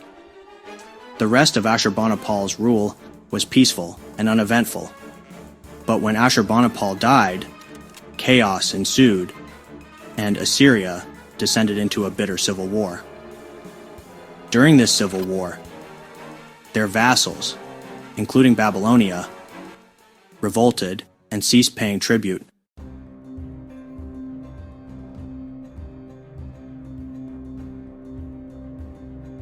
Nabopolassar, an obscure Chaldean chieftain who was probably in the historic right place at the right time, used this as a perfect opportunity to take advantage of the chaos in Assyria and seize the city of Babylon in 620 BC, with the help of its native Babylonian inhabitants.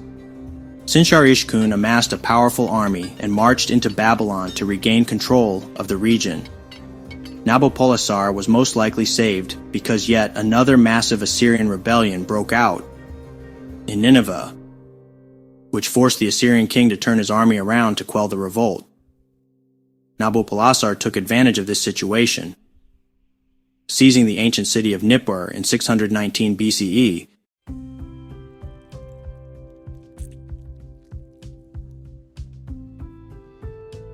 The city of Nippur, located between modern-day Baghdad and Basra in southern Iraq, therefore it would have been to the north of Uruk and Ur, and to the south of Akkad as such.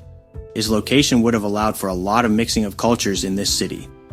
Furthermore, it was already an ancient city by this time, as it had been originally settled around 5000 BCE. It had developed into a very important religious city, not a capital city, in which people and the local rulers would often take a pilgrimage to seek recognition at Ikur, the temple of Enlil, a chief god of the Mesopotamian pantheon. Kings would lavish the temple and people gifts of land, precious metals, and other commodities such as wheat and barley. If a king had a successful war, he would often travel to Nippur to pay Enlil tribute from a portion of the plunder.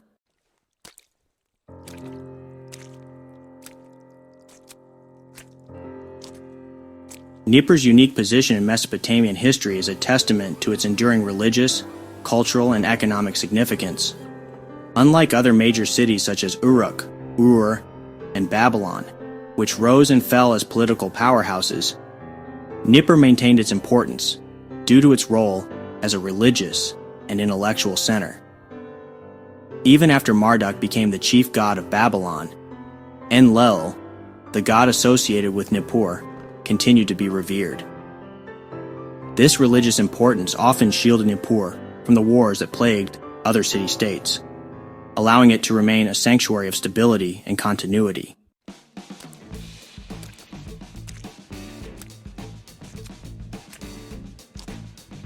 Nippur was a center of learning and literacy, housing an extensive archive of Sumerian and Akkadian texts. Approximately 80% of all known Sumerian texts were discovered in Nippur. including seminal works like the earliest versions of the Epic of Gilgamesh, the Flood Story, and creation myths. The city also preserved legal, medical, and business records, as well as educational materials, making it a treasure trove for understanding Mesopotamian civilization. Nippur was not just a religious center, but also a thriving economic hub. The temple controlled much of the agricultural production and engaged in the production of textiles and other goods for trade. The city's artisan community produced some of the highest quality pottery and jewelry, which were exported to other cities, further enhancing its economic influence.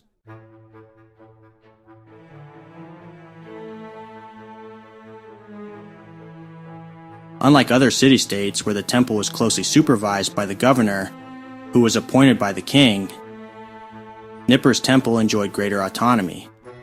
It may have reported directly to the king, which allowed it to operate with more independence and likely contributed to its stability and longevity. Nippur's resilience is remarkable.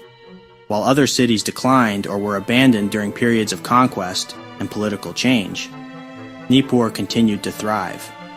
It was chosen as a seat for an early Christian bishop during the Sasanian period, from the 4th to 7th centuries CE, demonstrating its continued importance even as Mesopotamian culture evolved. The city persisted through the Muslim conquest in the 8th century CE, outlasting many of its contemporaries.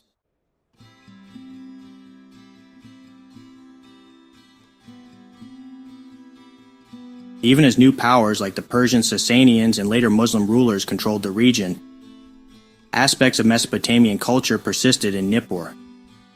This continuity underscores the city's role as a cultural and religious anchor in the region. Nippur's survival and prosperity, over thousands of years, can be attributed to its unique blend of religious reverence, scholarly activity, economic productivity, and relative political independence. While other cities rose and fell as political centers, Nippur's enduring legacy as a cultural and religious hub ensured its place in history long after the decline of Mesopotamia's early powerhouses.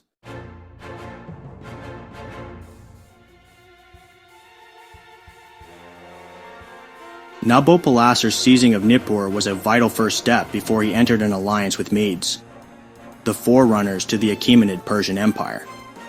Cyaxares, the third king of the Medes, was able to unite the various peoples of Iran into a large and powerful army. As such, the Iranians, Chaldeans, and the Babylonians formed an alliance that also included the Scythians and Sumerians to the north. This coalition of forces launched a massive, combined attack in 612 BCE, finally besieging and sacking Nineveh, killing Sin-shar-ishkun, the Assyrian king, in the process. A new Assyrian king, Ashur-uballit II, took the crown. He managed to fight his way out of Nineveh and reach the northern Assyrian city of Haran. Assyria resisted for another 7 years, until 605 BCE, when the remnants of the Assyrian army and the army of the Egyptians were defeated at Carchemish.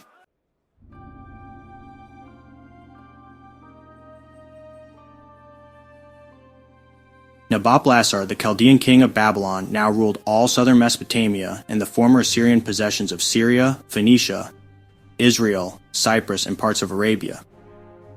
Assyria in the north was ruled by the Medes. Additionally, the Medes took control of the former Assyrian colonies in ancient Iran, Asia Minor, and the Caucasus.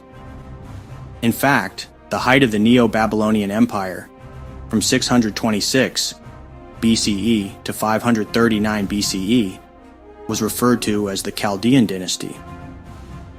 By the time the Babylonians had succeeded the Assyrians, the city of Sippar was becoming more of an important trading center due to its location, where the Euphrates and the Tigris were closest to one another. Therefore, it would have made it easier to get goods east to the Iranian plateau, as well as west into the Levant from Sippar. Furthermore, the Neo-Babylonians had invested heavily into Sippar with royal projects, along with other infrastructure projects to allow for economies of scale. Therefore, Nippur developed a strong local business community, along with attracting foreign investment and merchants into the region. As such, it was not uncommon for local Babylonians and foreign-born people to intermarry.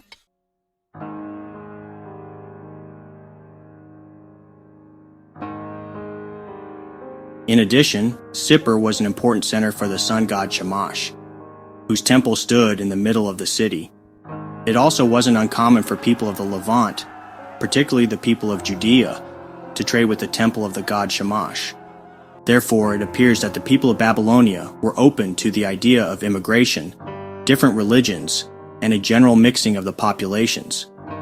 Furthermore, Nabopolassar was himself a Chaldean, so he was an outsider, and he probably saw the fact that outsiders can add to the Babylonian society. In addition, Babylonia had a history of outsiders coming in and adding to the culture, such as when the Amorites flowed in from the Levant and assimilated into the Babylonian society and gave it great leaders, such as Hammurabi.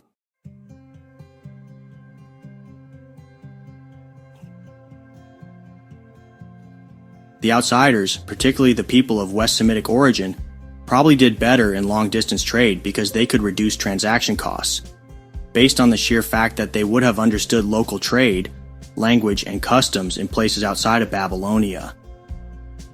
This understanding gave them much easier access to foreign markets compared to native Babylonians. Despite their openness to foreign cultures, the Neo-Babylonians had conquered the region of Judea and much of the Levant. In addition, they were notorious for carrying on with the Assyrian practice of mass deportation. What the Assyrians started doing was they would conquer a foreign land, deport many of the locals to a different region of the empire, and then subsequently send people from a different region of the empire to the region they just conquered. So even though they were notorious for openly displaying their hegemony in the region, they were also open to foreign trade, intermarrying, and immigration. Additionally, a lot of the successful people in Babylonia were either foreign-born or had recent ancestry from another place, but were only there because they were forced to be there. Yet, they were allowed to succeed and thrive.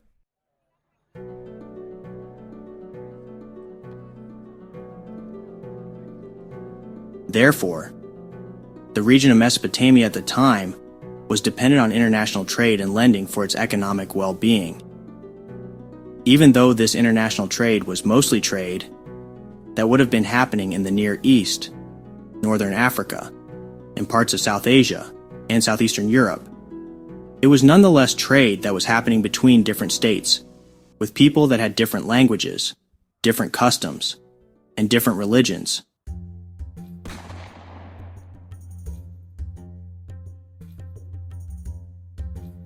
Unfortunately for Nabopolassar, he died almost right away in 604 BCE, only 1 year after the victory at Carchemish.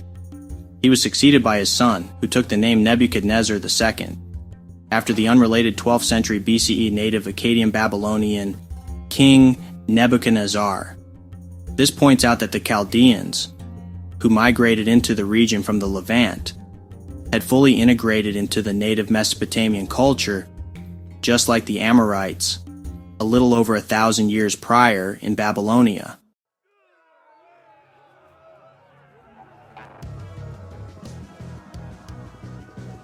Since Nebuchadnezzar II followed the mighty Neo-Assyrian Empire, the people in the Near East, especially their vassals, wondered if these new Babylonians would be a pushover in comparison to the Assyrians. Typically, when people in foreign lands or vassals perceived a weakness, they would often revolt, or at the very least not pay their full tribute. Nebuchadnezzar II was therefore almost goaded into showing the might of the Neo-Babylonians, and therefore, he was probably most famous for his campaigns in the Levant. In particular, he is known to this day for his actions against the Jewish community. He destroyed the kingdom of Judah and its capital, Jerusalem, along with destruction of the temple in Jerusalem in 586 BCE.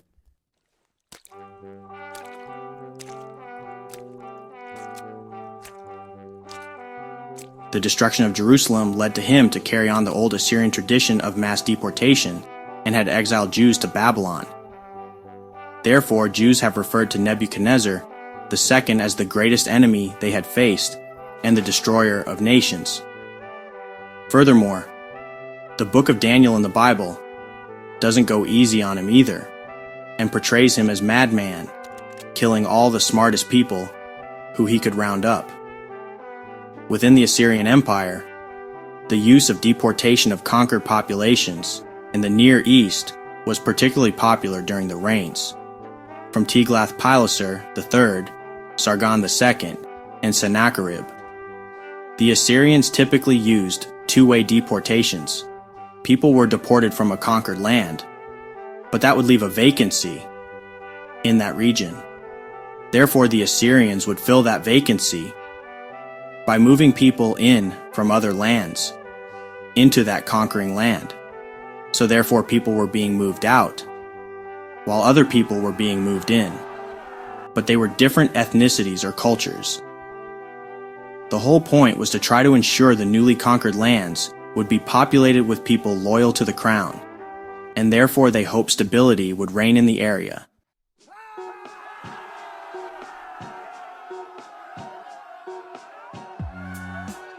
It also appears that the Assyrians considered the economics of the move as well.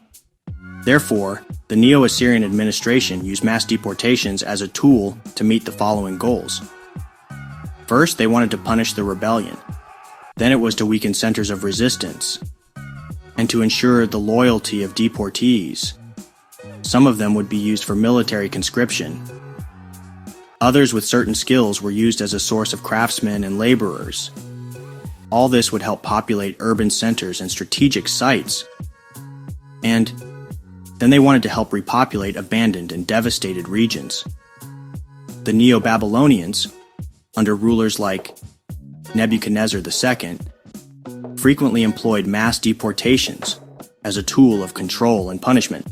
But they did not engage in the systematic two-way population transfers that characterized Assyrian imperial strategy.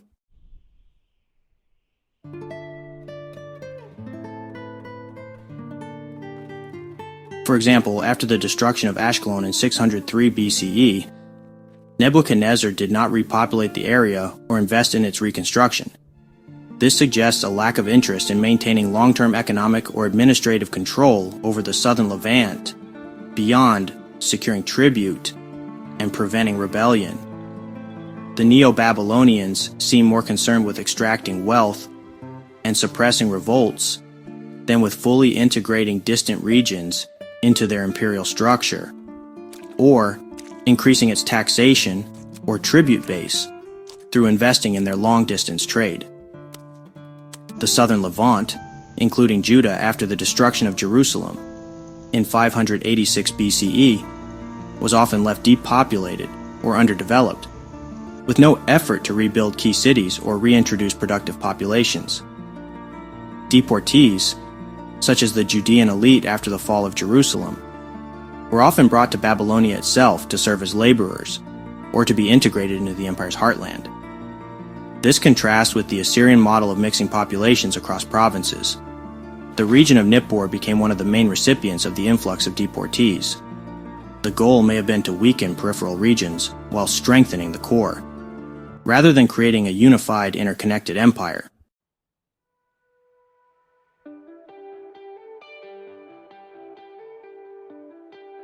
While the Assyrians used deportations as part of a broader policy of imperial consolidation, such as rebuilding cities with new populations to ensure loyalty and productivity, the Neo-Babylonians appear to have been more punitive and economically extractive.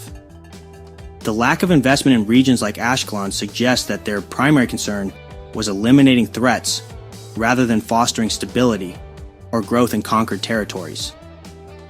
The Neo-Babylonians carried on with many Assyrian ideas and policies. However, their deportation policy reflected a different imperial philosophy, one that prioritized short-term domination and resource extraction over long-term integration. This may explain why their empire was relatively short-lived compared to the Assyrians, as they did not establish the same level of administrative or cultural cohesion in their periphery. Nebuchadnezzar II was able to march into Phoenicia and capture the island city-state of Tyre. Despite that, he brought a lot of destruction through his campaigns. He was also considered a great builder and invested in great engineering public works projects. While Nebuchadnezzar was a military leader, his inscriptions and historical accounts often highlight his extensive building projects, particularly in Babylon, more than his military campaigns.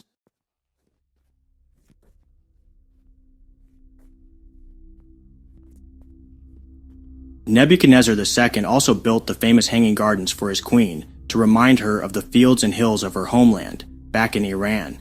The garden was said to be 75 feet tall and consisted of a series of tiered platforms covered with beautiful trees, plants, and flowers. The garden has been recognized as one of the 7 wonders of the world and showcases the extraordinary engineering abilities of the Babylonian architects. It is thought that the garden was destroyed by an earthquake in the 2nd century, assuming they were real in the first place, considering no archaeological evidence currently exists. It is possible they did exist, and it's possible that it was a myth. Herodotus said that the walls of Babylon were 335 feet high and 85 feet wide. The walls surrounded an approximately square city with a circumference of about 56 miles, or 90 kilometers. Scholars today believe that the Babylon of the time of Nebuchadnezzar was a walled city of approximately 4 square miles or 10 square kilometers. It was also the world's largest city at the time, with a population of approximately 250,000 or more. Modern archaeologists say the walls were about 5 stories tall, or about 50 feet or 15 meters, and about 90 feet or 27 meters thick at the base.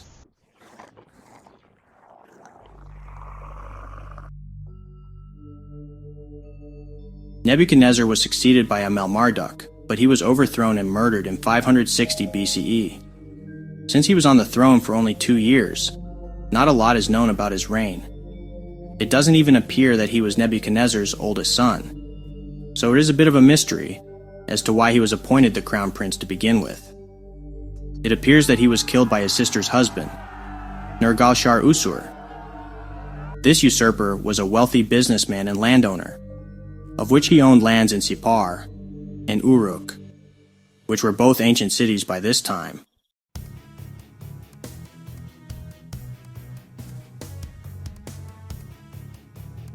Nergal-Shar-Usur was the husband of Nebuchadnezzar's daughter. Since he was wealthy and she was a princess, they would have been a power couple. Along the way, they hatched a plan to usurp the throne. However, since she was the daughter of Nebuchadnezzar, this would have fallen within the family line. So the plan to overthrow the government was probably more accepted and successful due to the lineage of the queen. In addition, there are some accounts that Marduk, while on the throne for only 2 short years, may have been a terrible ruler, but that is not clearly known because there are not a lot of written documents that have survived his reign. Nergal-Shar-Usur died just shy of his 4th year on the throne. His successor, Labashi-Marduk, came to the throne at a relatively young age. As such, he may have had maturity issues, or he was possibly just an awful person, but his closest friend had plotted against him and beat him to death because of his evil ways.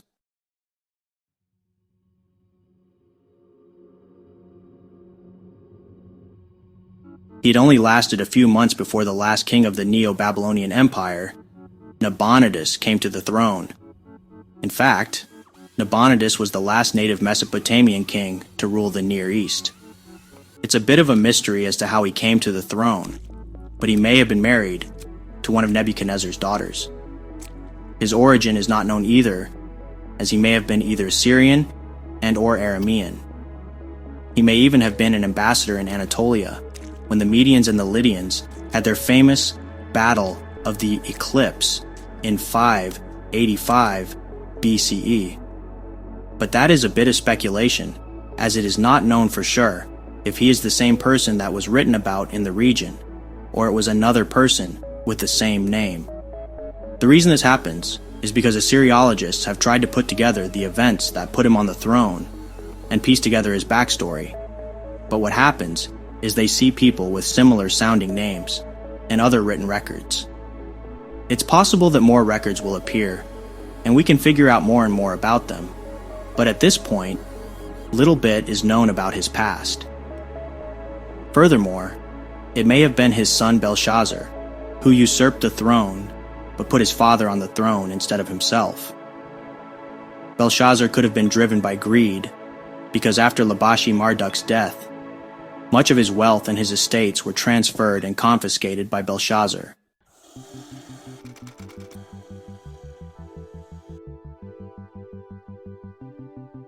Nabonidus was an interesting, if not controversial person. First off, there are claims that he was insane. However, those claims appear to be invalid since there really wasn't any documented evidence from local scribes indicating any sort of insanity. He had successfully campaigned in southern Anatolia, where he was able to bring back plunder and numerous slaves for the temples in Babylon. He was deeply fascinated in Mesopotamian history and ordered the excavations of various sites around the Mesopotamian region. As such, he was able to unearth items dating back to Naram-Sin of Akkad, who reigned from 2254 BCE to 2218 BCE. He also discovered a statue that was believed to be Sargon the Great, who reigned from 2334 BCE to 2279 BCE.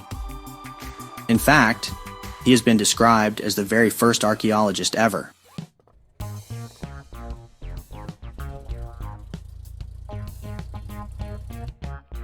By the time Nabonidus was on the throne, there was a noticeable shift with regards to government interference with business. The palace was even more hands-off than the Assyrians just a handful of generations prior. But that hands-off approach may not have applied to the temples. At the time, temple complexes generally derived their revenue through tithing. In addition, they received rent payments from tenants of the temple-owned land. Just like the Sumerians, nearly 2,500 years prior, the temples of the Neo-Babylonian period also manufactured textiles, along with farming operations that included cultivating date palm trees along with cereals. The temples also employed skilled artisans who crafted metals and other goods. From a transaction standpoint, these temple complexes would have done business deals with other temples, along with private businesses, unaffiliated with the palace or temple complex. One of the wealthiest and largest temples, that of the already ancient by this time, was Ea-Nasir temple complex in Uruk, which was dedicated to the goddess Inanna, or Ishtar, the goddess of love, procreation, and war, symbolized by the star Venus.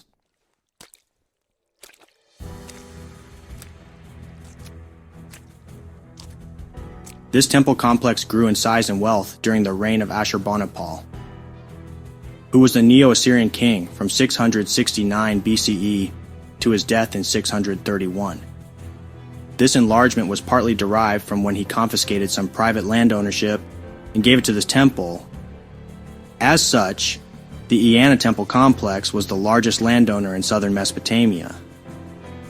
Since the Ea-Nasir temple had grown so wealthy and powerful, Nabonidus had stepped in and tried to collect some of the temple revenues by redirecting a portion of tithes, tolls, and other revenue straight to the palace. Furthermore, Nabonidus also began to regulate the temple's planting and cultivation procedures, as he felt that the temple was doing a poor job with its production. Nabonidus looked at their yields and decided to fire the management team, as he felt that they were only able to get mediocre harvest yields at best. He noted that the date palm trees were producing lower yields year over year. Therefore, the king felt it necessary to impose direct control over the temple's agricultural possessions. Nabonidus also required regular food rations and slaves for the king and his household.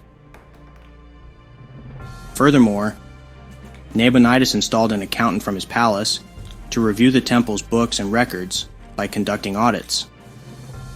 Therefore, Nabonidus took a privatization approach by reallocating large tracts of land that was owned by the temple to private individuals who were not affiliated or connected to the temple. However, the king was a bit of a micromanager, and therefore these new private landowners would have had to deal with the king if production continued to decline or was unsatisfactory.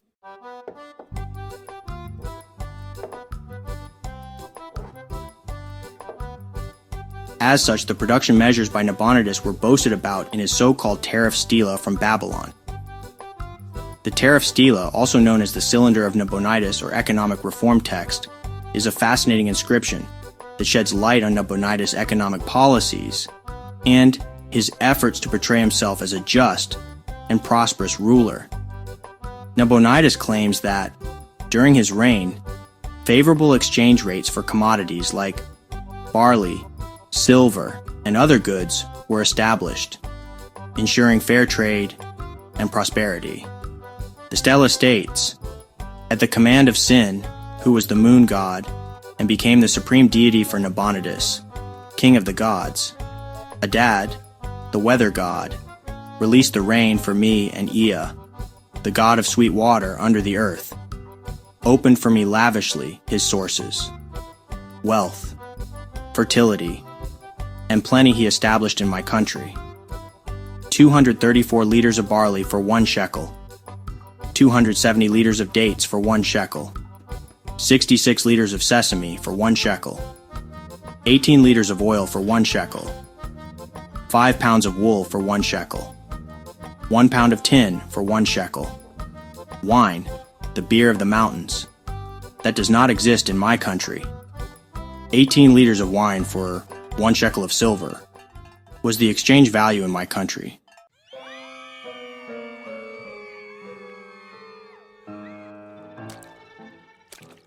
During Nabonidus' reign, the rate of barley fluctuated between 90 to 257 liters per shekel. The Tariff Stela shows that Nabonidus had concerns about the purchasing power of the shekel, as prices were subject to quite a bit of volatility and inflation. In fact, the Babylonian astronomers, who were detailed record keepers, had recorded the exchange rate of the shekel on a daily and monthly basis. Therefore, the local population would have been aware of the local prices, along with the volatility associated with it.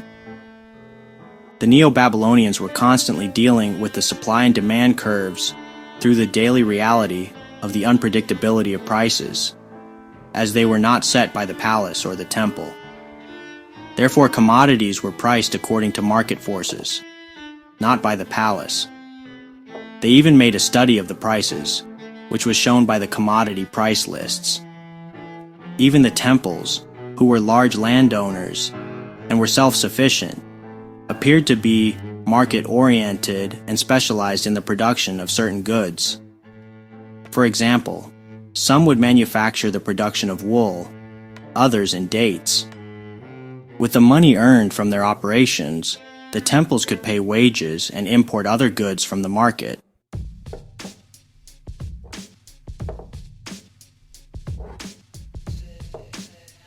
These price lists included detailed recordings of thousands of prices of commodities and textiles. This evidence comes from the meticulous work of Babylonian scholars, who, in a quite modern way, collected evidence and made a price database. The collection was part of the so-called astronomical diaries. These astronomical diaries were a data set for research in the field of divination, a type of scholarship for which Babylonia was well known in antiquity. They contained a notation of celestial phenomena, but also deeds of kings, important events in Babylon, and the level of the prices of certain commodities, among which were barley, dates, and wool, to name a few. The collection of data was designed so that they might one day find regularities in other phenomena that seem irregular but may not be irregular, such as the death of kings, the level of the Euphrates, and the volatility of prices. They therefore form an excellent source of data for the analysis of the working of markets. While the astronomical diaries give the exchange value of 1 shekel of silver, these texts often have 2 shekels as a point of reference. Sometimes one document has average prices of a month, where the diary has more detailed information, such as the beginning, middle, and end of the month prices. The high volatility of the prices is an indication of the fact that prices were set by the law of supply and demand.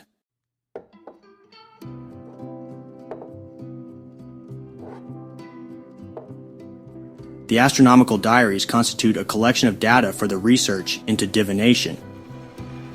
One of their major concerns apparently was the purchasing power of the shekel in relation to 5 basic foodstuffs: barley, dates, kasu, which is variously translated as mustard or kuskuta, used as a spice for the preparation of date beer, watercress, and sesame, all in minus. The stela suggests that Nabonidus standardized exchange values to prevent inflation or exploitation in trade. This may have been an attempt to stabilize the economy after periods of upheaval, such as his long absence in Arabia and the instability following Labashi Marduk's overthrow.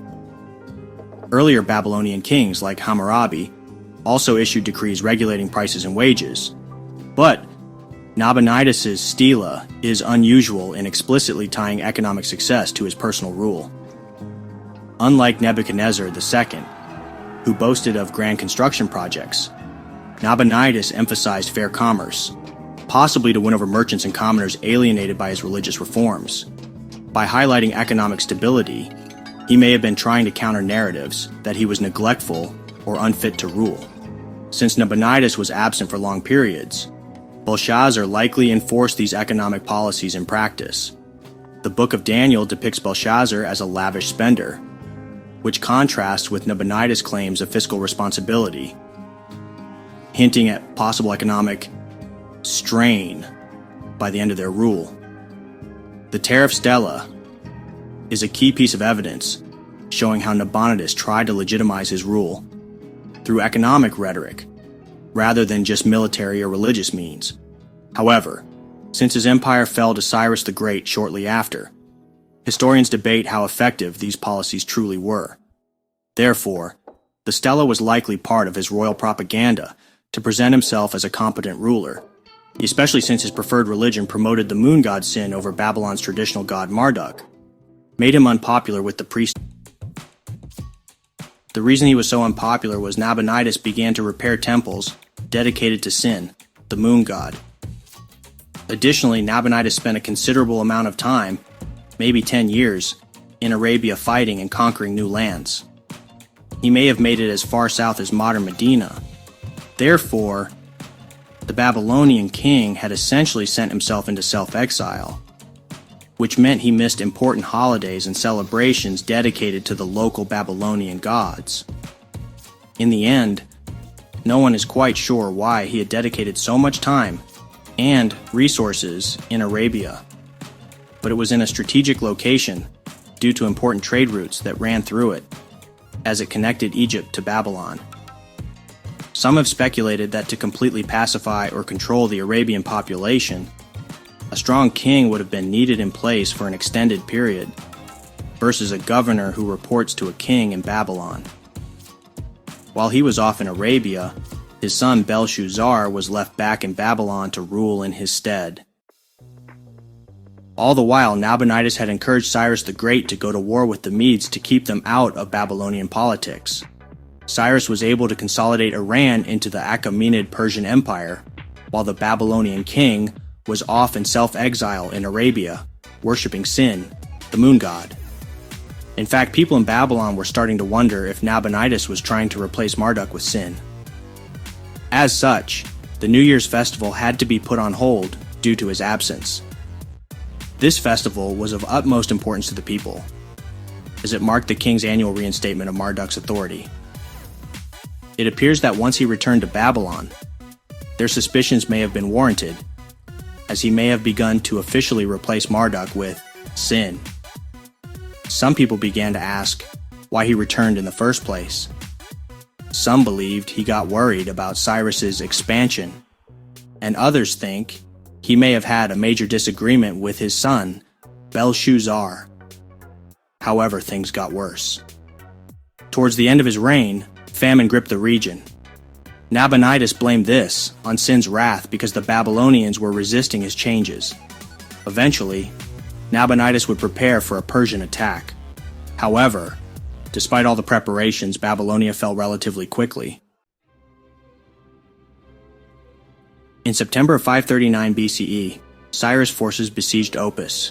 Meanwhile, Cyrus' engineers diverted the Tigris into irrigation canals, causing the water level to drop low enough for his men to wade across on the southern side of Sippur's wall. The people of Sippur saw the writing on the wall and didn't want the same treatment as Opis, so they yielded without a fight. Nabonidus saw what was going on and fled for safety. Meanwhile, in Babylon, the citizens were partying it up with their festival to Sin. The god, the king, was desperately trying to get the people to convert to. The people in Babylon had not been told that Cyrus had taken Opis and Sippar and was making his way toward them. Belshazzar was also celebrating with a grand feast with 1,000 of his nobles, oblivious to what was going on. It was then that he looked up to see the shocking sight of a supernatural hand inscribing something on the wall. None of his astrologers could read the writing, but when the Queen Mother saw what was happening, she told Belshazzar to call for the seer Daniel. He had been around for so long that he had provided counsel to Nebuchadnezzar. The elderly Daniel entered the banquet hall, read the writing on the wall, and interpreted it as, "Your days are numbered. You have been weighed in the balance and found wanting. Your kingdom is divided and given to the Medes and Persians." At that very time, the Persians, with their Median allies, were gathering on the far side of the Euphrates. All the while, the Babylonians were partying in the streets, celebrating the festival of Sin, unaware of their presence. Like they had done in Sippar, their engineers diverted the river into nearby canals, lowering it enough to wade across. As they walked across the river, the intoxicated shouts of the celebrating Babylonians masked the noise of the forces breaking down the Enlil Gate. Most citizens had no idea their city was under attack. The Babylonians were too drunk to defend themselves. On top of this, they were vastly outnumbered. The Persians made their way to the palace and killed Belshazzar and all the Babylonian nobles. Soon after, the Persians captured Nabonidus. This is where Cyrus starts to become Cyrus the Great, because instead of some quick or public execution, Cyrus let him live. In fact, he sent him to govern Iran's province of Carmania. This was a completely different tactic, yet to be seen at this point in history. Some believe that Nabonidus lived out the rest of his life in luxury, when in just about every other place up until that point, he would have been executed. In fact, he may have lived to be 100 years old. In his place, Darius the Mede, probably Cyaxares II, ruled briefly as king of Babylonia. In the first year of Cyrus's reign, he permitted the Medes, Syrians, Jews, and other populations that had been relocated by previous Babylonian and Assyrian rulers to return to their homelands. Cyrus died in 530 BCE. He left behind a massive empire with an efficient central government and provinces ruled by satraps. Under Persian rule, Babylon experienced a renaissance of mathematical and scientific advancements. While control of Mesopotamia passed from the Babylonians to Assyrians and back to the Babylonians and then to the Persians, the economy and trade thrived in the region. Furthermore, certain families and businesses thrived for decades and even centuries. One of the most widely known elite banking and trading families in Mesopotamia was the House of Agibi. The Agibi family, like Medici or the Fueggers in late medieval Europe, started as local bankers and grew into a powerful family. The discovery of the Agibi family's records is indeed a fascinating story of how ancient documents were preserved and eventually made their way to modern historians, thanks in part to local traders and European collectors in the 19th century. In Ottoman-era Iraq in the 1800s, European explorers, archaeologists, and antiquities dealers, particularly British and French, were scouring modern-day Iraq for ancient artifacts, including cuneiform tablets, since poverty was a problem in the 19th century. A source of income for many in the region was to dig up old Babylonian ruins, or they found tablets in mounds, or tells. Since they couldn't read cuneiform, they saw these tablets as just old, worthless pieces of clay, but realized Europeans would pay for them, since the local Ottomans were officially on the hunt for what they perceived as worthless old objects. They happened to stumble upon nearly 4,000 documents, but unfortunately about half were lost to careless excavation and care. Some tablets were sold through informal networks, while others were acquired by organized digs, like those led by Austin Henry Layard and others. Many Ea-Nasir family documents ended up in museums, such as the British Museum and private collections. The very fact that these tablets were seen as useless by locals meant they weren't deliberately destroyed.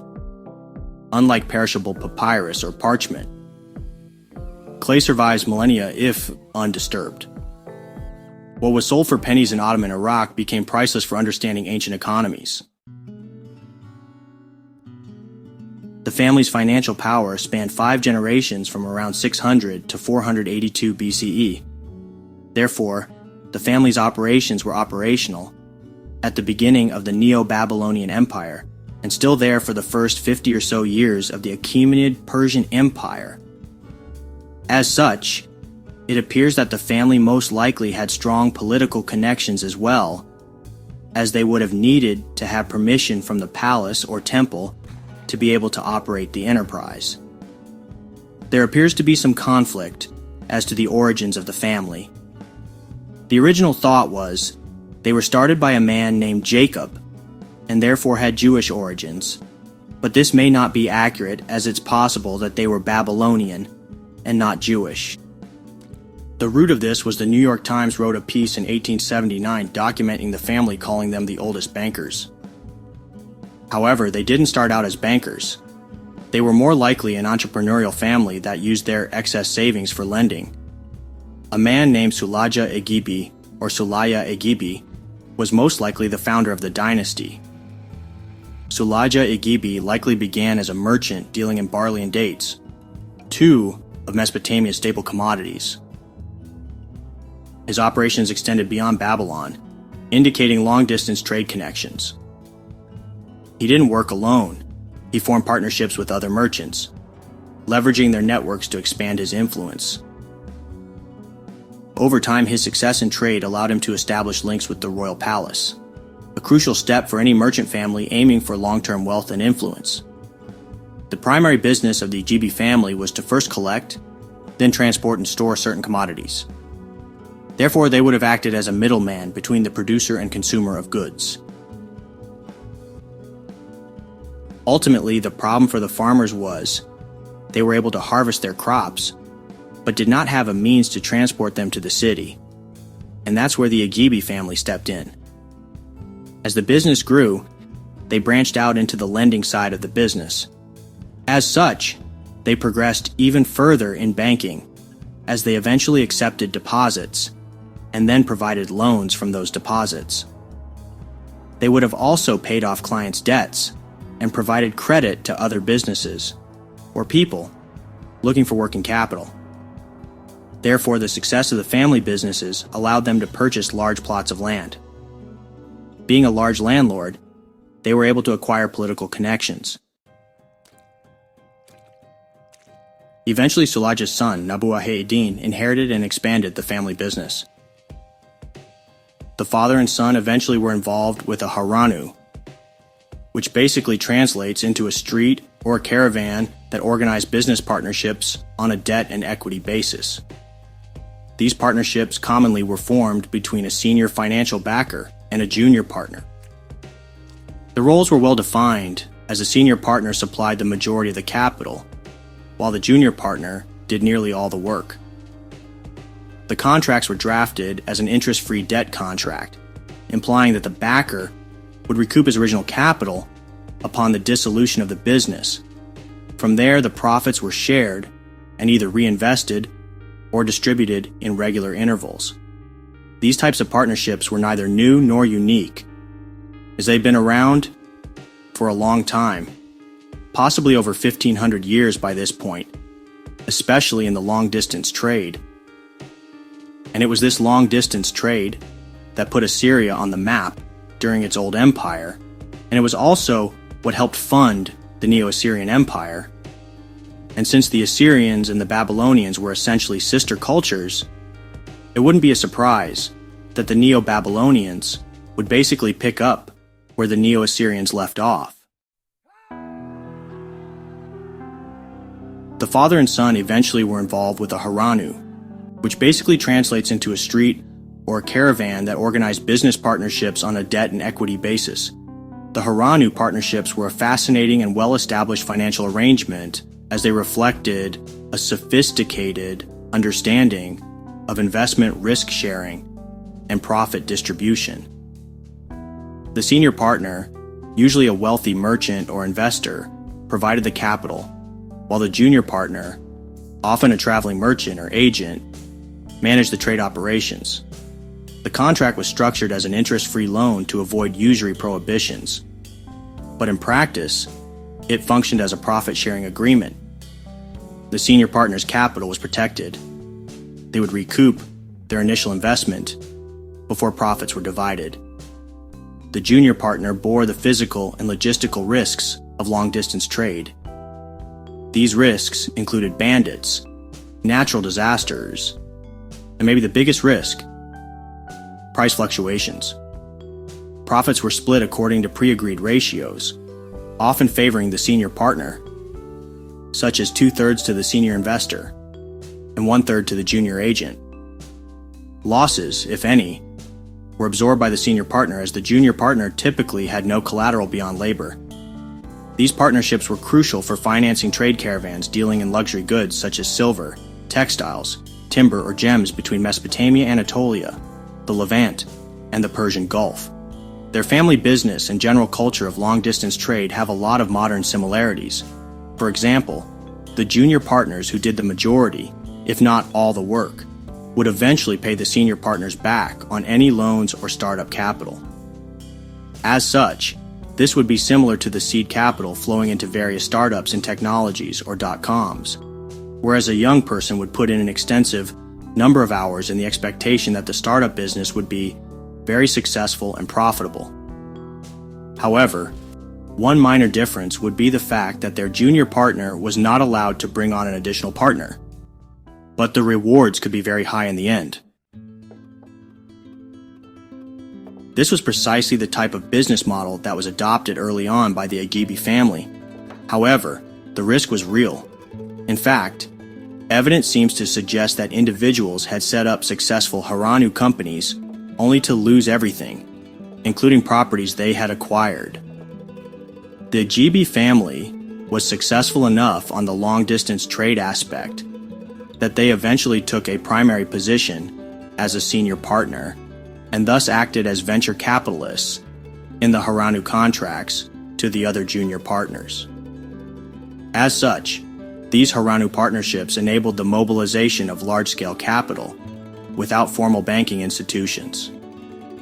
During the Old Assyrian period, around 2000 to 1500 BCE, the Karum trade networks, notably at Kanesh in Anatolia, relied on similar arrangements, with Assyrian merchants using advances from Assur-based investors. During the Neo-Assyrian Empire, from 911 to 609 BCE, the state leveraged these mechanisms to fund military campaigns and infrastructure, with trade profits flowing back to Nineveh. During the Neo-Babylonian Empire, from 626 to 539 BCE, Babylonian merchants inherited and refined these practices, particularly under the Agibi and Murashu families, who operated vast commercial enterprises. The haranu system resembles later Islamic mudaraba and European commenda contracts used in medieval Venice, showing how Mesopotamian models influenced subsequent trade finance. The Agibi family left behind thousands of tablets detailing loans, trade deals, property transactions, and even disputes. Their records reveal how elite Mesopotamian families operated like early bankers, similar to later European dynasties, such as the Medici and Fuggers. This highlights Mesopotamia's role in developing early capitalist-like structures that blended debt, equity, and entrepreneurial labor. Since the Assyrians and Babylonians were sister cultures, they shared legal and commercial traditions which allowed for seamless transitions of power and economic continuity, even as empires rose and fell. The Ajibis became heavily involved in banking, real estate, and tax farming, acting as financial intermediaries for the state and private clients. They also managed royal and temple resources, further entrenching their economic power. They remained influential for 5 generations, even under Persian rule, before fading from historical records around the mid-5th century BCE. The king who helped the house of Agibi become more powerful was Nebuchadnezzar. The reason being was he formed his military by giving them land, but the lands needed to be farmed. However, the landowners were also members of the military. Therefore, a solution was needed for farming the land, while landowners were on campaign. One of their businesses was running property management during the reign of Nebuchadnezzar. As such, they found people to farm the land for the landowners, while they were out fighting for the king. The farmers were vital to the overall economy and state because they had to pay rent and tax to the king. In addition, these farmers would have paid irrigation fees and obviously fed the population and its soldiers. The Neo-Babylonians did not have much in terms of a bureaucracy. Therefore, the responsibility of collecting taxes from a designated area was given to certain individuals, known as tax farmers.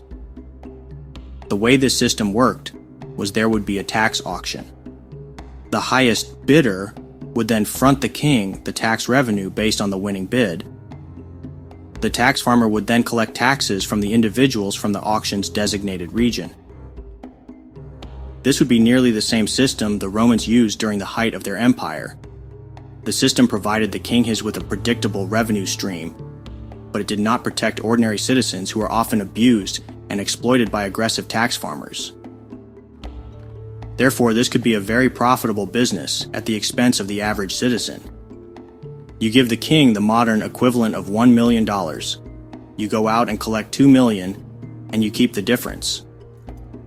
Now, this became a problem in Rome, especially in the eastern provinces, as some of these tax farmers were extremely aggressive and often collected excess amounts of taxes that went far and beyond what should have been collected. They also collected payments for certain infrastructure projects, such as payments for the building of bridges for troop and commerce movements. In addition, they collected taxes for the purpose of making military payments, such as payments to produce military equipment. And finally, they would have collected flour for the distribution to the people and palace. Therefore, the citizens didn't have a formalized tax system, but they most likely ended up paying much more than if they had a formal bureaucracy with civil servants instead. The canal system in Mesopotamia farming was vital to the overall health of their society. Mesopotamia had rich alluvial soil. However, rain was often insufficient to support their farms. It was unlike Egypt, who could rely on annual inundations of the Nile, whereas it would flood just in time for the farmers. Unfortunately, the Tigris and the Euphrates would often flood, but not at the right time when it was typically needed, as it would typically flood during the harvest. Therefore, engineers had to create elaborate irrigation systems, such as dams and canals that could provide the fields with water when needed and protect it when it would flood during harvest. Everyone had to pay a fee to maintain the irrigation systems, including the temples. And this was yet another line item in the Agibi family business ledger. Since they already had experience in tax farming, getting into similar tax projects such as the collection of irrigation fees would have been a natural transition. As such, the family would have underwritten the fees to the king. Then they would have been ultimately responsible for the maintenance of canals. They would then collect the fees from the residents. They would simply take their collected fees, subtract the amount they underwrote to the king, and any salaries and fees for the maintenance to get their profit margins. This process was nearly identical to that of tax farming, whereas they would bid on that job and pay the king in advance, and then go back to the local population and collect the taxes and fees. The king got his cut up front and didn't have to take the risk of not getting enough taxes. Therefore, the Agibis were able to get economies of scale by combining the tax and fee businesses. They scaled up the operation by having the head of the household or an individual pay a lump sum to the family. This one-time payment would cover the irrigation and toll fees, along with taxes owed to the king. The Agibi family was able to drive their costs down and make the payments easier for the local population. The question would be, were the people in the designated region paying a fair price, or were they paying an excessive tax to the family? In other words, were they being exploited so one family could get rich? If the tax farmer was ripping off the people, that was their problem. The king already got his taxes and fees. Since the Mesopotamian governments didn't have much of a bureaucracy with civil servants, the local populations most likely paid more in taxes and fees. As such, the family was able to control the transportation of commodities through canals that they effectively owned for a given period, as they had already prepaid the king the fees for the canal. Therefore, if a competitor was looking to use the canal to transport goods, the Agibi family could easily charge them an excessive amount of fees, thus making their goods more expensive when it got to market. It would be somewhat equivalent to an expensive tariff suddenly appearing. These fees would have been passed on to the consumer. Thus, the Agibi products would have been cheaper, since they didn't have the excessive toll fee that their competitors had to pay. Furthermore, this would allow the Agibi family to raise their prices as well. This fee structure had some similarities to the early stages of Rockefeller's business. Whereas he had negotiated favorable freight rights with the railroads, therefore making his oil much cheaper than the competition. However, in this case, it was Vanderbilt, not Rockefeller, who owned the rail lines. The Agibi family also controlled large tracts of land that produced large amounts of commodities. As such, they rented out a portion of their lands for farmers, which meant that they were also involved in the sharecropping business as well. While this didn't make much money in the front end, it was very profitable on the back end. The way their leasing agreements worked was they eventually shifted from grains to dates. In return for planting date palms, the Agibi family lowered their rent to tenants in the early years, because this type of farming took a lot longer to develop. Therefore, they would have foregone short-term revenue and rent to obtain much higher long-term gains from these date palms, which typically took years to mature. It should also be noted that these trees required a lot of water, and therefore typically had to be grown close to a water supply. It is not unlike the modern California problem in that Babylonia and California have limited water supplies. But farmers in both regions figured out that growing nuts was, and is, more profitable, but consume a considerable amounts of water and make large profits, probably at the expense of ordinary Californians. These commodities produced on this land were typically purchased in the cities by individuals, and more importantly, the temples and the palace. They also transported many of the commodities produced locally, even if they weren't grown on their farms. Therefore, the Agibi had emerged as powerful landowners and lenders with commercial interests from the city of Babylon to 100 miles south of Uruk to Persia to the east. The Agibi were also branching out into other business ventures. They were selling, buying, and exchanging houses in various towns and cities.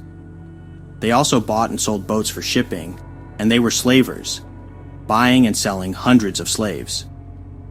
Slavery was important to the Mesopotamian economy, but it was not nearly as widespread as it was in the Roman Empire.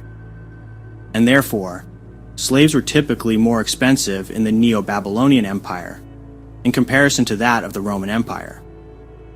As such, a slave in Babylonia could cost as much as many years' income of a hired worker. These slaves weren't chattel slaves like those brought to the Americas. Also in the American South, a slave could be beaten severely if he or she learned how to read and write. Therefore, they better not get caught reading. As such, basically everything was done to keep American slaves from having any form of education. In some respects, Babylonia was completely opposite, as some of their slaves were well-educated and trained businessmen. These slaves were savvy and intelligent enough to be placed in charge of businesses, as they had skill sets that allowed them to operate and run business ventures for the family, especially when the family manager was away on business or out of town. Also, developing a slave into a capable manager could be a form of investment, because training and educating a slave to run a certain business could have been very valuable to sell on the open market. In fact, a third-generation family member had entrusted at least 3 of his slaves with running his business during prolonged periods of his absence. Whether the Ejibis were investing in the education of certain slaves is unknown. However, they may have been the biggest slavers in Babylonia.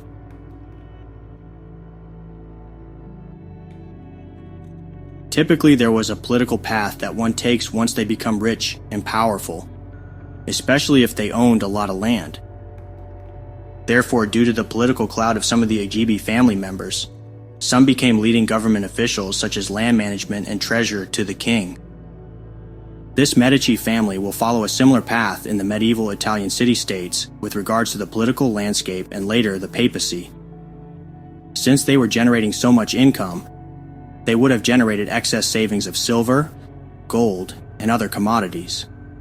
From there, they would have used this excess to provide what we would call retail banking operations by taking in deposits, providing loans, and rolled over clients' debts.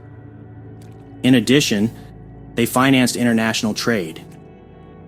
These banking operations would have generated additional revenue for the family, diversifying their profit base from proto-banking operations. There have been historians who have cited the terms of commercial lending in Neo-Babylonian times as prototypes not only for classical antiquity, but for the Italian city-state lending operations of medieval Europe. Such loans combined interest-bearing debt with a profit-sharing partnership. In the case of the Babylonians, the partner was often a member of the palace or a temple. In comparison to medieval Italy, bankers that often had to partner with someone higher up in the state government or even the papacy. To get a sense as to their banking operations, archaeologists went through thousands of clay tablets in Babylonia, where they discovered that a significant amount of people had taken out loans, and as a result, were in debt to the Ejibi family at one point or another. The Ejibi family business was so well run that it thrived for 5 generations, outlasting even the Medici. This suggests that a functional debt market existed in Babylonia, whereas borrowers generally repaid loans. This contrasts with societies where widespread default would have collapsed a creditor dynasty. Their longevity implies enforceable contracts, trust, and economic stability in Babylonia. Unlike modern banks which profit from the spread between deposits and lending, they charge the same rate to borrowers as they paid to depositors. So, if they lent at 10%, they also paid 10% to depositors. There certainly wasn't the 3-6-3 banking model that was the typical interest rate spread in the United States for 30 years, where the bank president borrows at 3%, lends at 6% with a 3% spread, or as people have jokingly said, borrow at 3, lend at 6, and be on the golf course by 3 p.m. There thus was no margin for arbitrage in Babylonia and no credit superstructure to magnify the supply of monetary metal on hand. The Ea-Nasir profits likely came from fees, collateral management, or other services. A defining feature of their model was anti-credit loans, where the collateral itself produced the interest. An example being a real estate parallel, whereas modern investors often say rent pays interest, similar to how the Ea-Nasir used income-generating assets such as farmland and urban property to cover loan interest. If a borrower defaulted, the lender already held productive collateral such as a vineyard yielding harvests. The Ea-Nasir pledged high-value urban property like the House of the Crown Prince to secure commercial credit lines, showing wealth was tied to tangible assets, not abstract credit scoring. Additionally, they leveraged fixed assets to fund operations, much like modern banks using repos or secured lending. Without interest rate spreads, the Ea-Nasir couldn't multiply money through fractional reserve lending. Their system was constrained by hard assets such as silver, land, and crops. Their model was resilient, but lacked modern leverage mechanisms that expand money supply. Without a fractional reserve system, Babylonians wouldn't be able to increase the money supply artificially without increasing the amount of silver in circulation. The earliest forms of fractional reserve lending emerged in medieval Italy, where goldsmiths, who initially stored precious metals, began issuing loans using deposits, realizing that not all depositors would demand payment simultaneously. These notes, backed by the gold or silver, began circulating as a medium of exchange, effectively becoming an early form of paper money. Since more notes were in circulation than the metal that was backing them, the goldsmiths were able to artificially increase the money supply. The Ea-Nasir operated a collateral-first, low-arbitrage system where trust, asset productivity, and enforcement underpinned their success. Their anti-credit loans and asset-backed credit foreshadowed modern secured lending, but their lack of interest spreads highlights how banking evolved to prioritize profit margins over pure collateralization. Today's hard money lenders, such as pawnshops and real estate debt funds, mirror the Ea-Nasir's focus on collateral, while traditional banks rely on spreads and central banking support, a testament to how finance has scaled beyond metal-backed constraints. For example, a tablet was recovered from a fourth-generation family member. In this tablet, the receipt of 10 shekels of silver had been recorded by an Ea-Nasir family member. Apparently, the original debtor had died, and therefore the wife was left paying the debts which were incurred by him during his lifetime. The tablet goes on to show that the debt had been paid and there was no outstanding amount left. In addition, the document was signed by witnesses. As such, it was common practice for a receipt to be given to the ex-debtor as proof of payment, and the other receipt was given to the ex-creditor for bookkeeping purposes. So, it's possible that this tablet recovery was a copy retained by one side or the other. In general, the private banker class had become a prominent position in the Neo-Babylonian Empire. Tablets have been recovered that have revealed contracts written up between private bankers and their clients. In one agreement, a tablet indicates that an individual received 6 shekels of gold, of which, if the loan was not repaid the following month, interest shall increase. Around the same time, prior to the fall of Elam, there were Elamite bankers who followed the Babylonian model of banking. A tablet discovered in Elam indicated that 6 gold shekels were lent at a favorable rate of 1 pound of silver. That is a ratio of 10 to 1.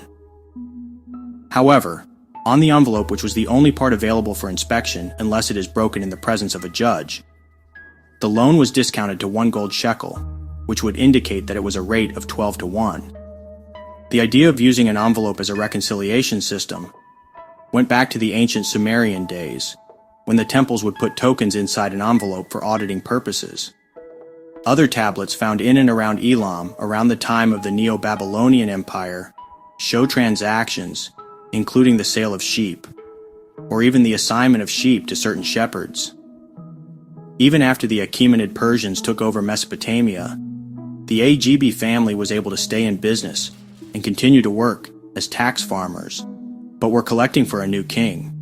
Apparently, after Cyrus the Great took over, a member of the family went to the Persian court and lobbied people connected to Cyrus to inform him that they had vast experience doing this line of work with built-in efficiencies. What may have separated the Agb family from other businesses was they understood the importance of reinvestment. It appears that a business would typically use only a small portion of the proceeds to reinvest back into the business during this period. Some estimates put reinvestment rates between 10 to 15% of revenues back into businesses. Another successful family-run business was the Nur-Sin family. They structured their loans with defined interest rates and repayment periods. They also engaged in cross-border commerce, likely dealing in commodities like grain, textiles, and metals. They wrote contracts detailing joint ventures, such as the one between Ibn Marduk and Nabu Ukin, lasting 2 years, funded in shekels for beef and other goods. The Nur-Sin family's records reveal a sophisticated legal and financial framework, including mortgage contracts with secured loans tied to property. There was also bankruptcy protection agreements outlining debt resolution in cases of default. Inheritance and succession planning was drawn up, whereas they had legal documents ensuring business continuity across generations. Furthermore, power of attorney paperwork was set up with the delegation of financial authority. They had adopted contracts used for business succession. If needed, there was common practice, whereas childless merchants would adopt heirs to pass on their enterprises. Unlike the Agb, who used anti-credit loans where collateral generated interest, the Nur-Sin family employed fixed-rate loans with clear repayment schedules. This suggests a more modern-style credit system, where interest was paid in cash or goods rather than through collateral yields. The Nur-Sin family's operations demonstrated their independence from state institutions, which shows that Babylon had a thriving private financial sector. There was a contractual sophistication in that bankruptcy clauses, inheritance planning, and partnerships all reflected a mature commercial legal system, and therefore, this allowed for long-term business stability. The fact that they survived 4 generations without state backing, it suggests a strong enforcement of contracts and trust in the market. The Nur-Sin family functioned like an early merchant bank, blending trade finance with lending. Their use of structured debt, partnerships, and legal safeguards mirrors modern business practices. This shows that ancient Babylonian commerce was far more advanced than often assumed. There are some modern parallels, such as private equity firms often use diversified investments and long-term holdings, along with traders financing operations through the use of import and export credit. In addition to the modern family offices that are often run as multi-generational wealth management, their legacy underscores that complex financial systems had existed millennia before the Italian city-states bankers or Wall Street's modern banking. All this was built on trust, legal frameworks, and entrepreneurial adaptability. Babylon was a highly structured society with clearly defined economic classes, resembling early forms of urban stratification seen in later civilizations.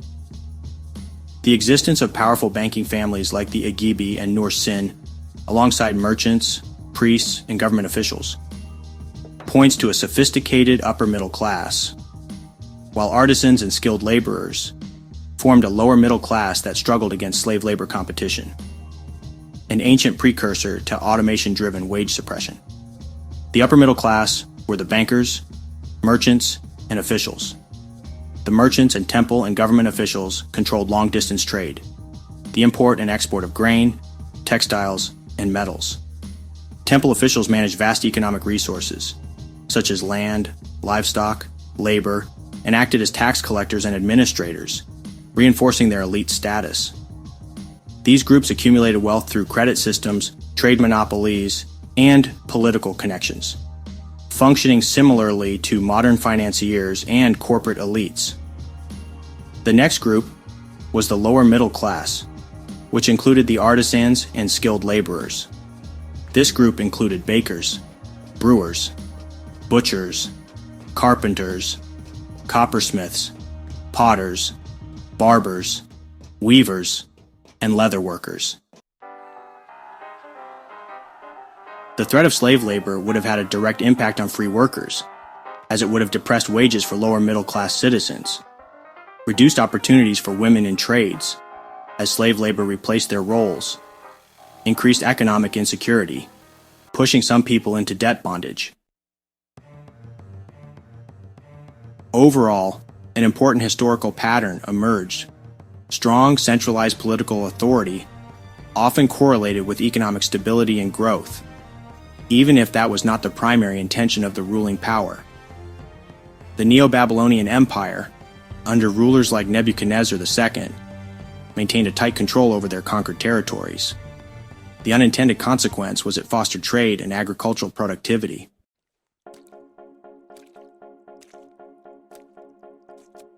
After the fall of Rome, Europe experienced economic decline due to political fragmentation, weak central authority, and disrupted trade. The resurgence came with well-governed city-states such as Venice, Genoa, Florence, which acted as centralized economic hubs. Venice's strong governance, naval power, and trade monopolies with Byzantium and the Levant allowed it to thrive. Like Neo-Babylonia, Venice's power was hegemonic, controlling trade routes, but the side effect was economic stability and growth. In all these cases, political and military dominance came first, often for reasons of control or prestige, not economic planning. Strong states suppress robbers and pirates, enforce contracts, standardize currencies, and protect trade routes, key factors for market efficiency. Later empires such as Rome, Byzantium, and early modern European monarchies followed similar patterns as centralized power, even if extractive, often created conditions for economic activity. However, there are cases where excessive centralization stifled growth, such as late Roman taxation crushing productivity. Conversely, some decentralized systems, such as the Phoenician city-states, the Hanseatic League, thrived on cooperative trade networks rather than hegemony. However, many of history's strongest economies emerged under powerful states, not because those states were designed to promote growth, but because their control reduced chaos, enabling markets to function. The challenge is balancing hegemony with enough economic freedom to incentivize innovation, something the Neo-Babylonians, Athenians, and Venetians managed in their respective golden ages.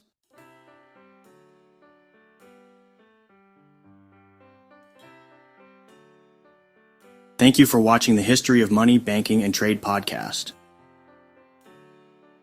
If you like what you see and want to donate to the show, you can visit us at patreon.com/historyofmoneybankingtrade or visit our website at moneybankingtrade.com. Also, you can help this show out a ton by liking and subscribing. Thank you, and stop by again.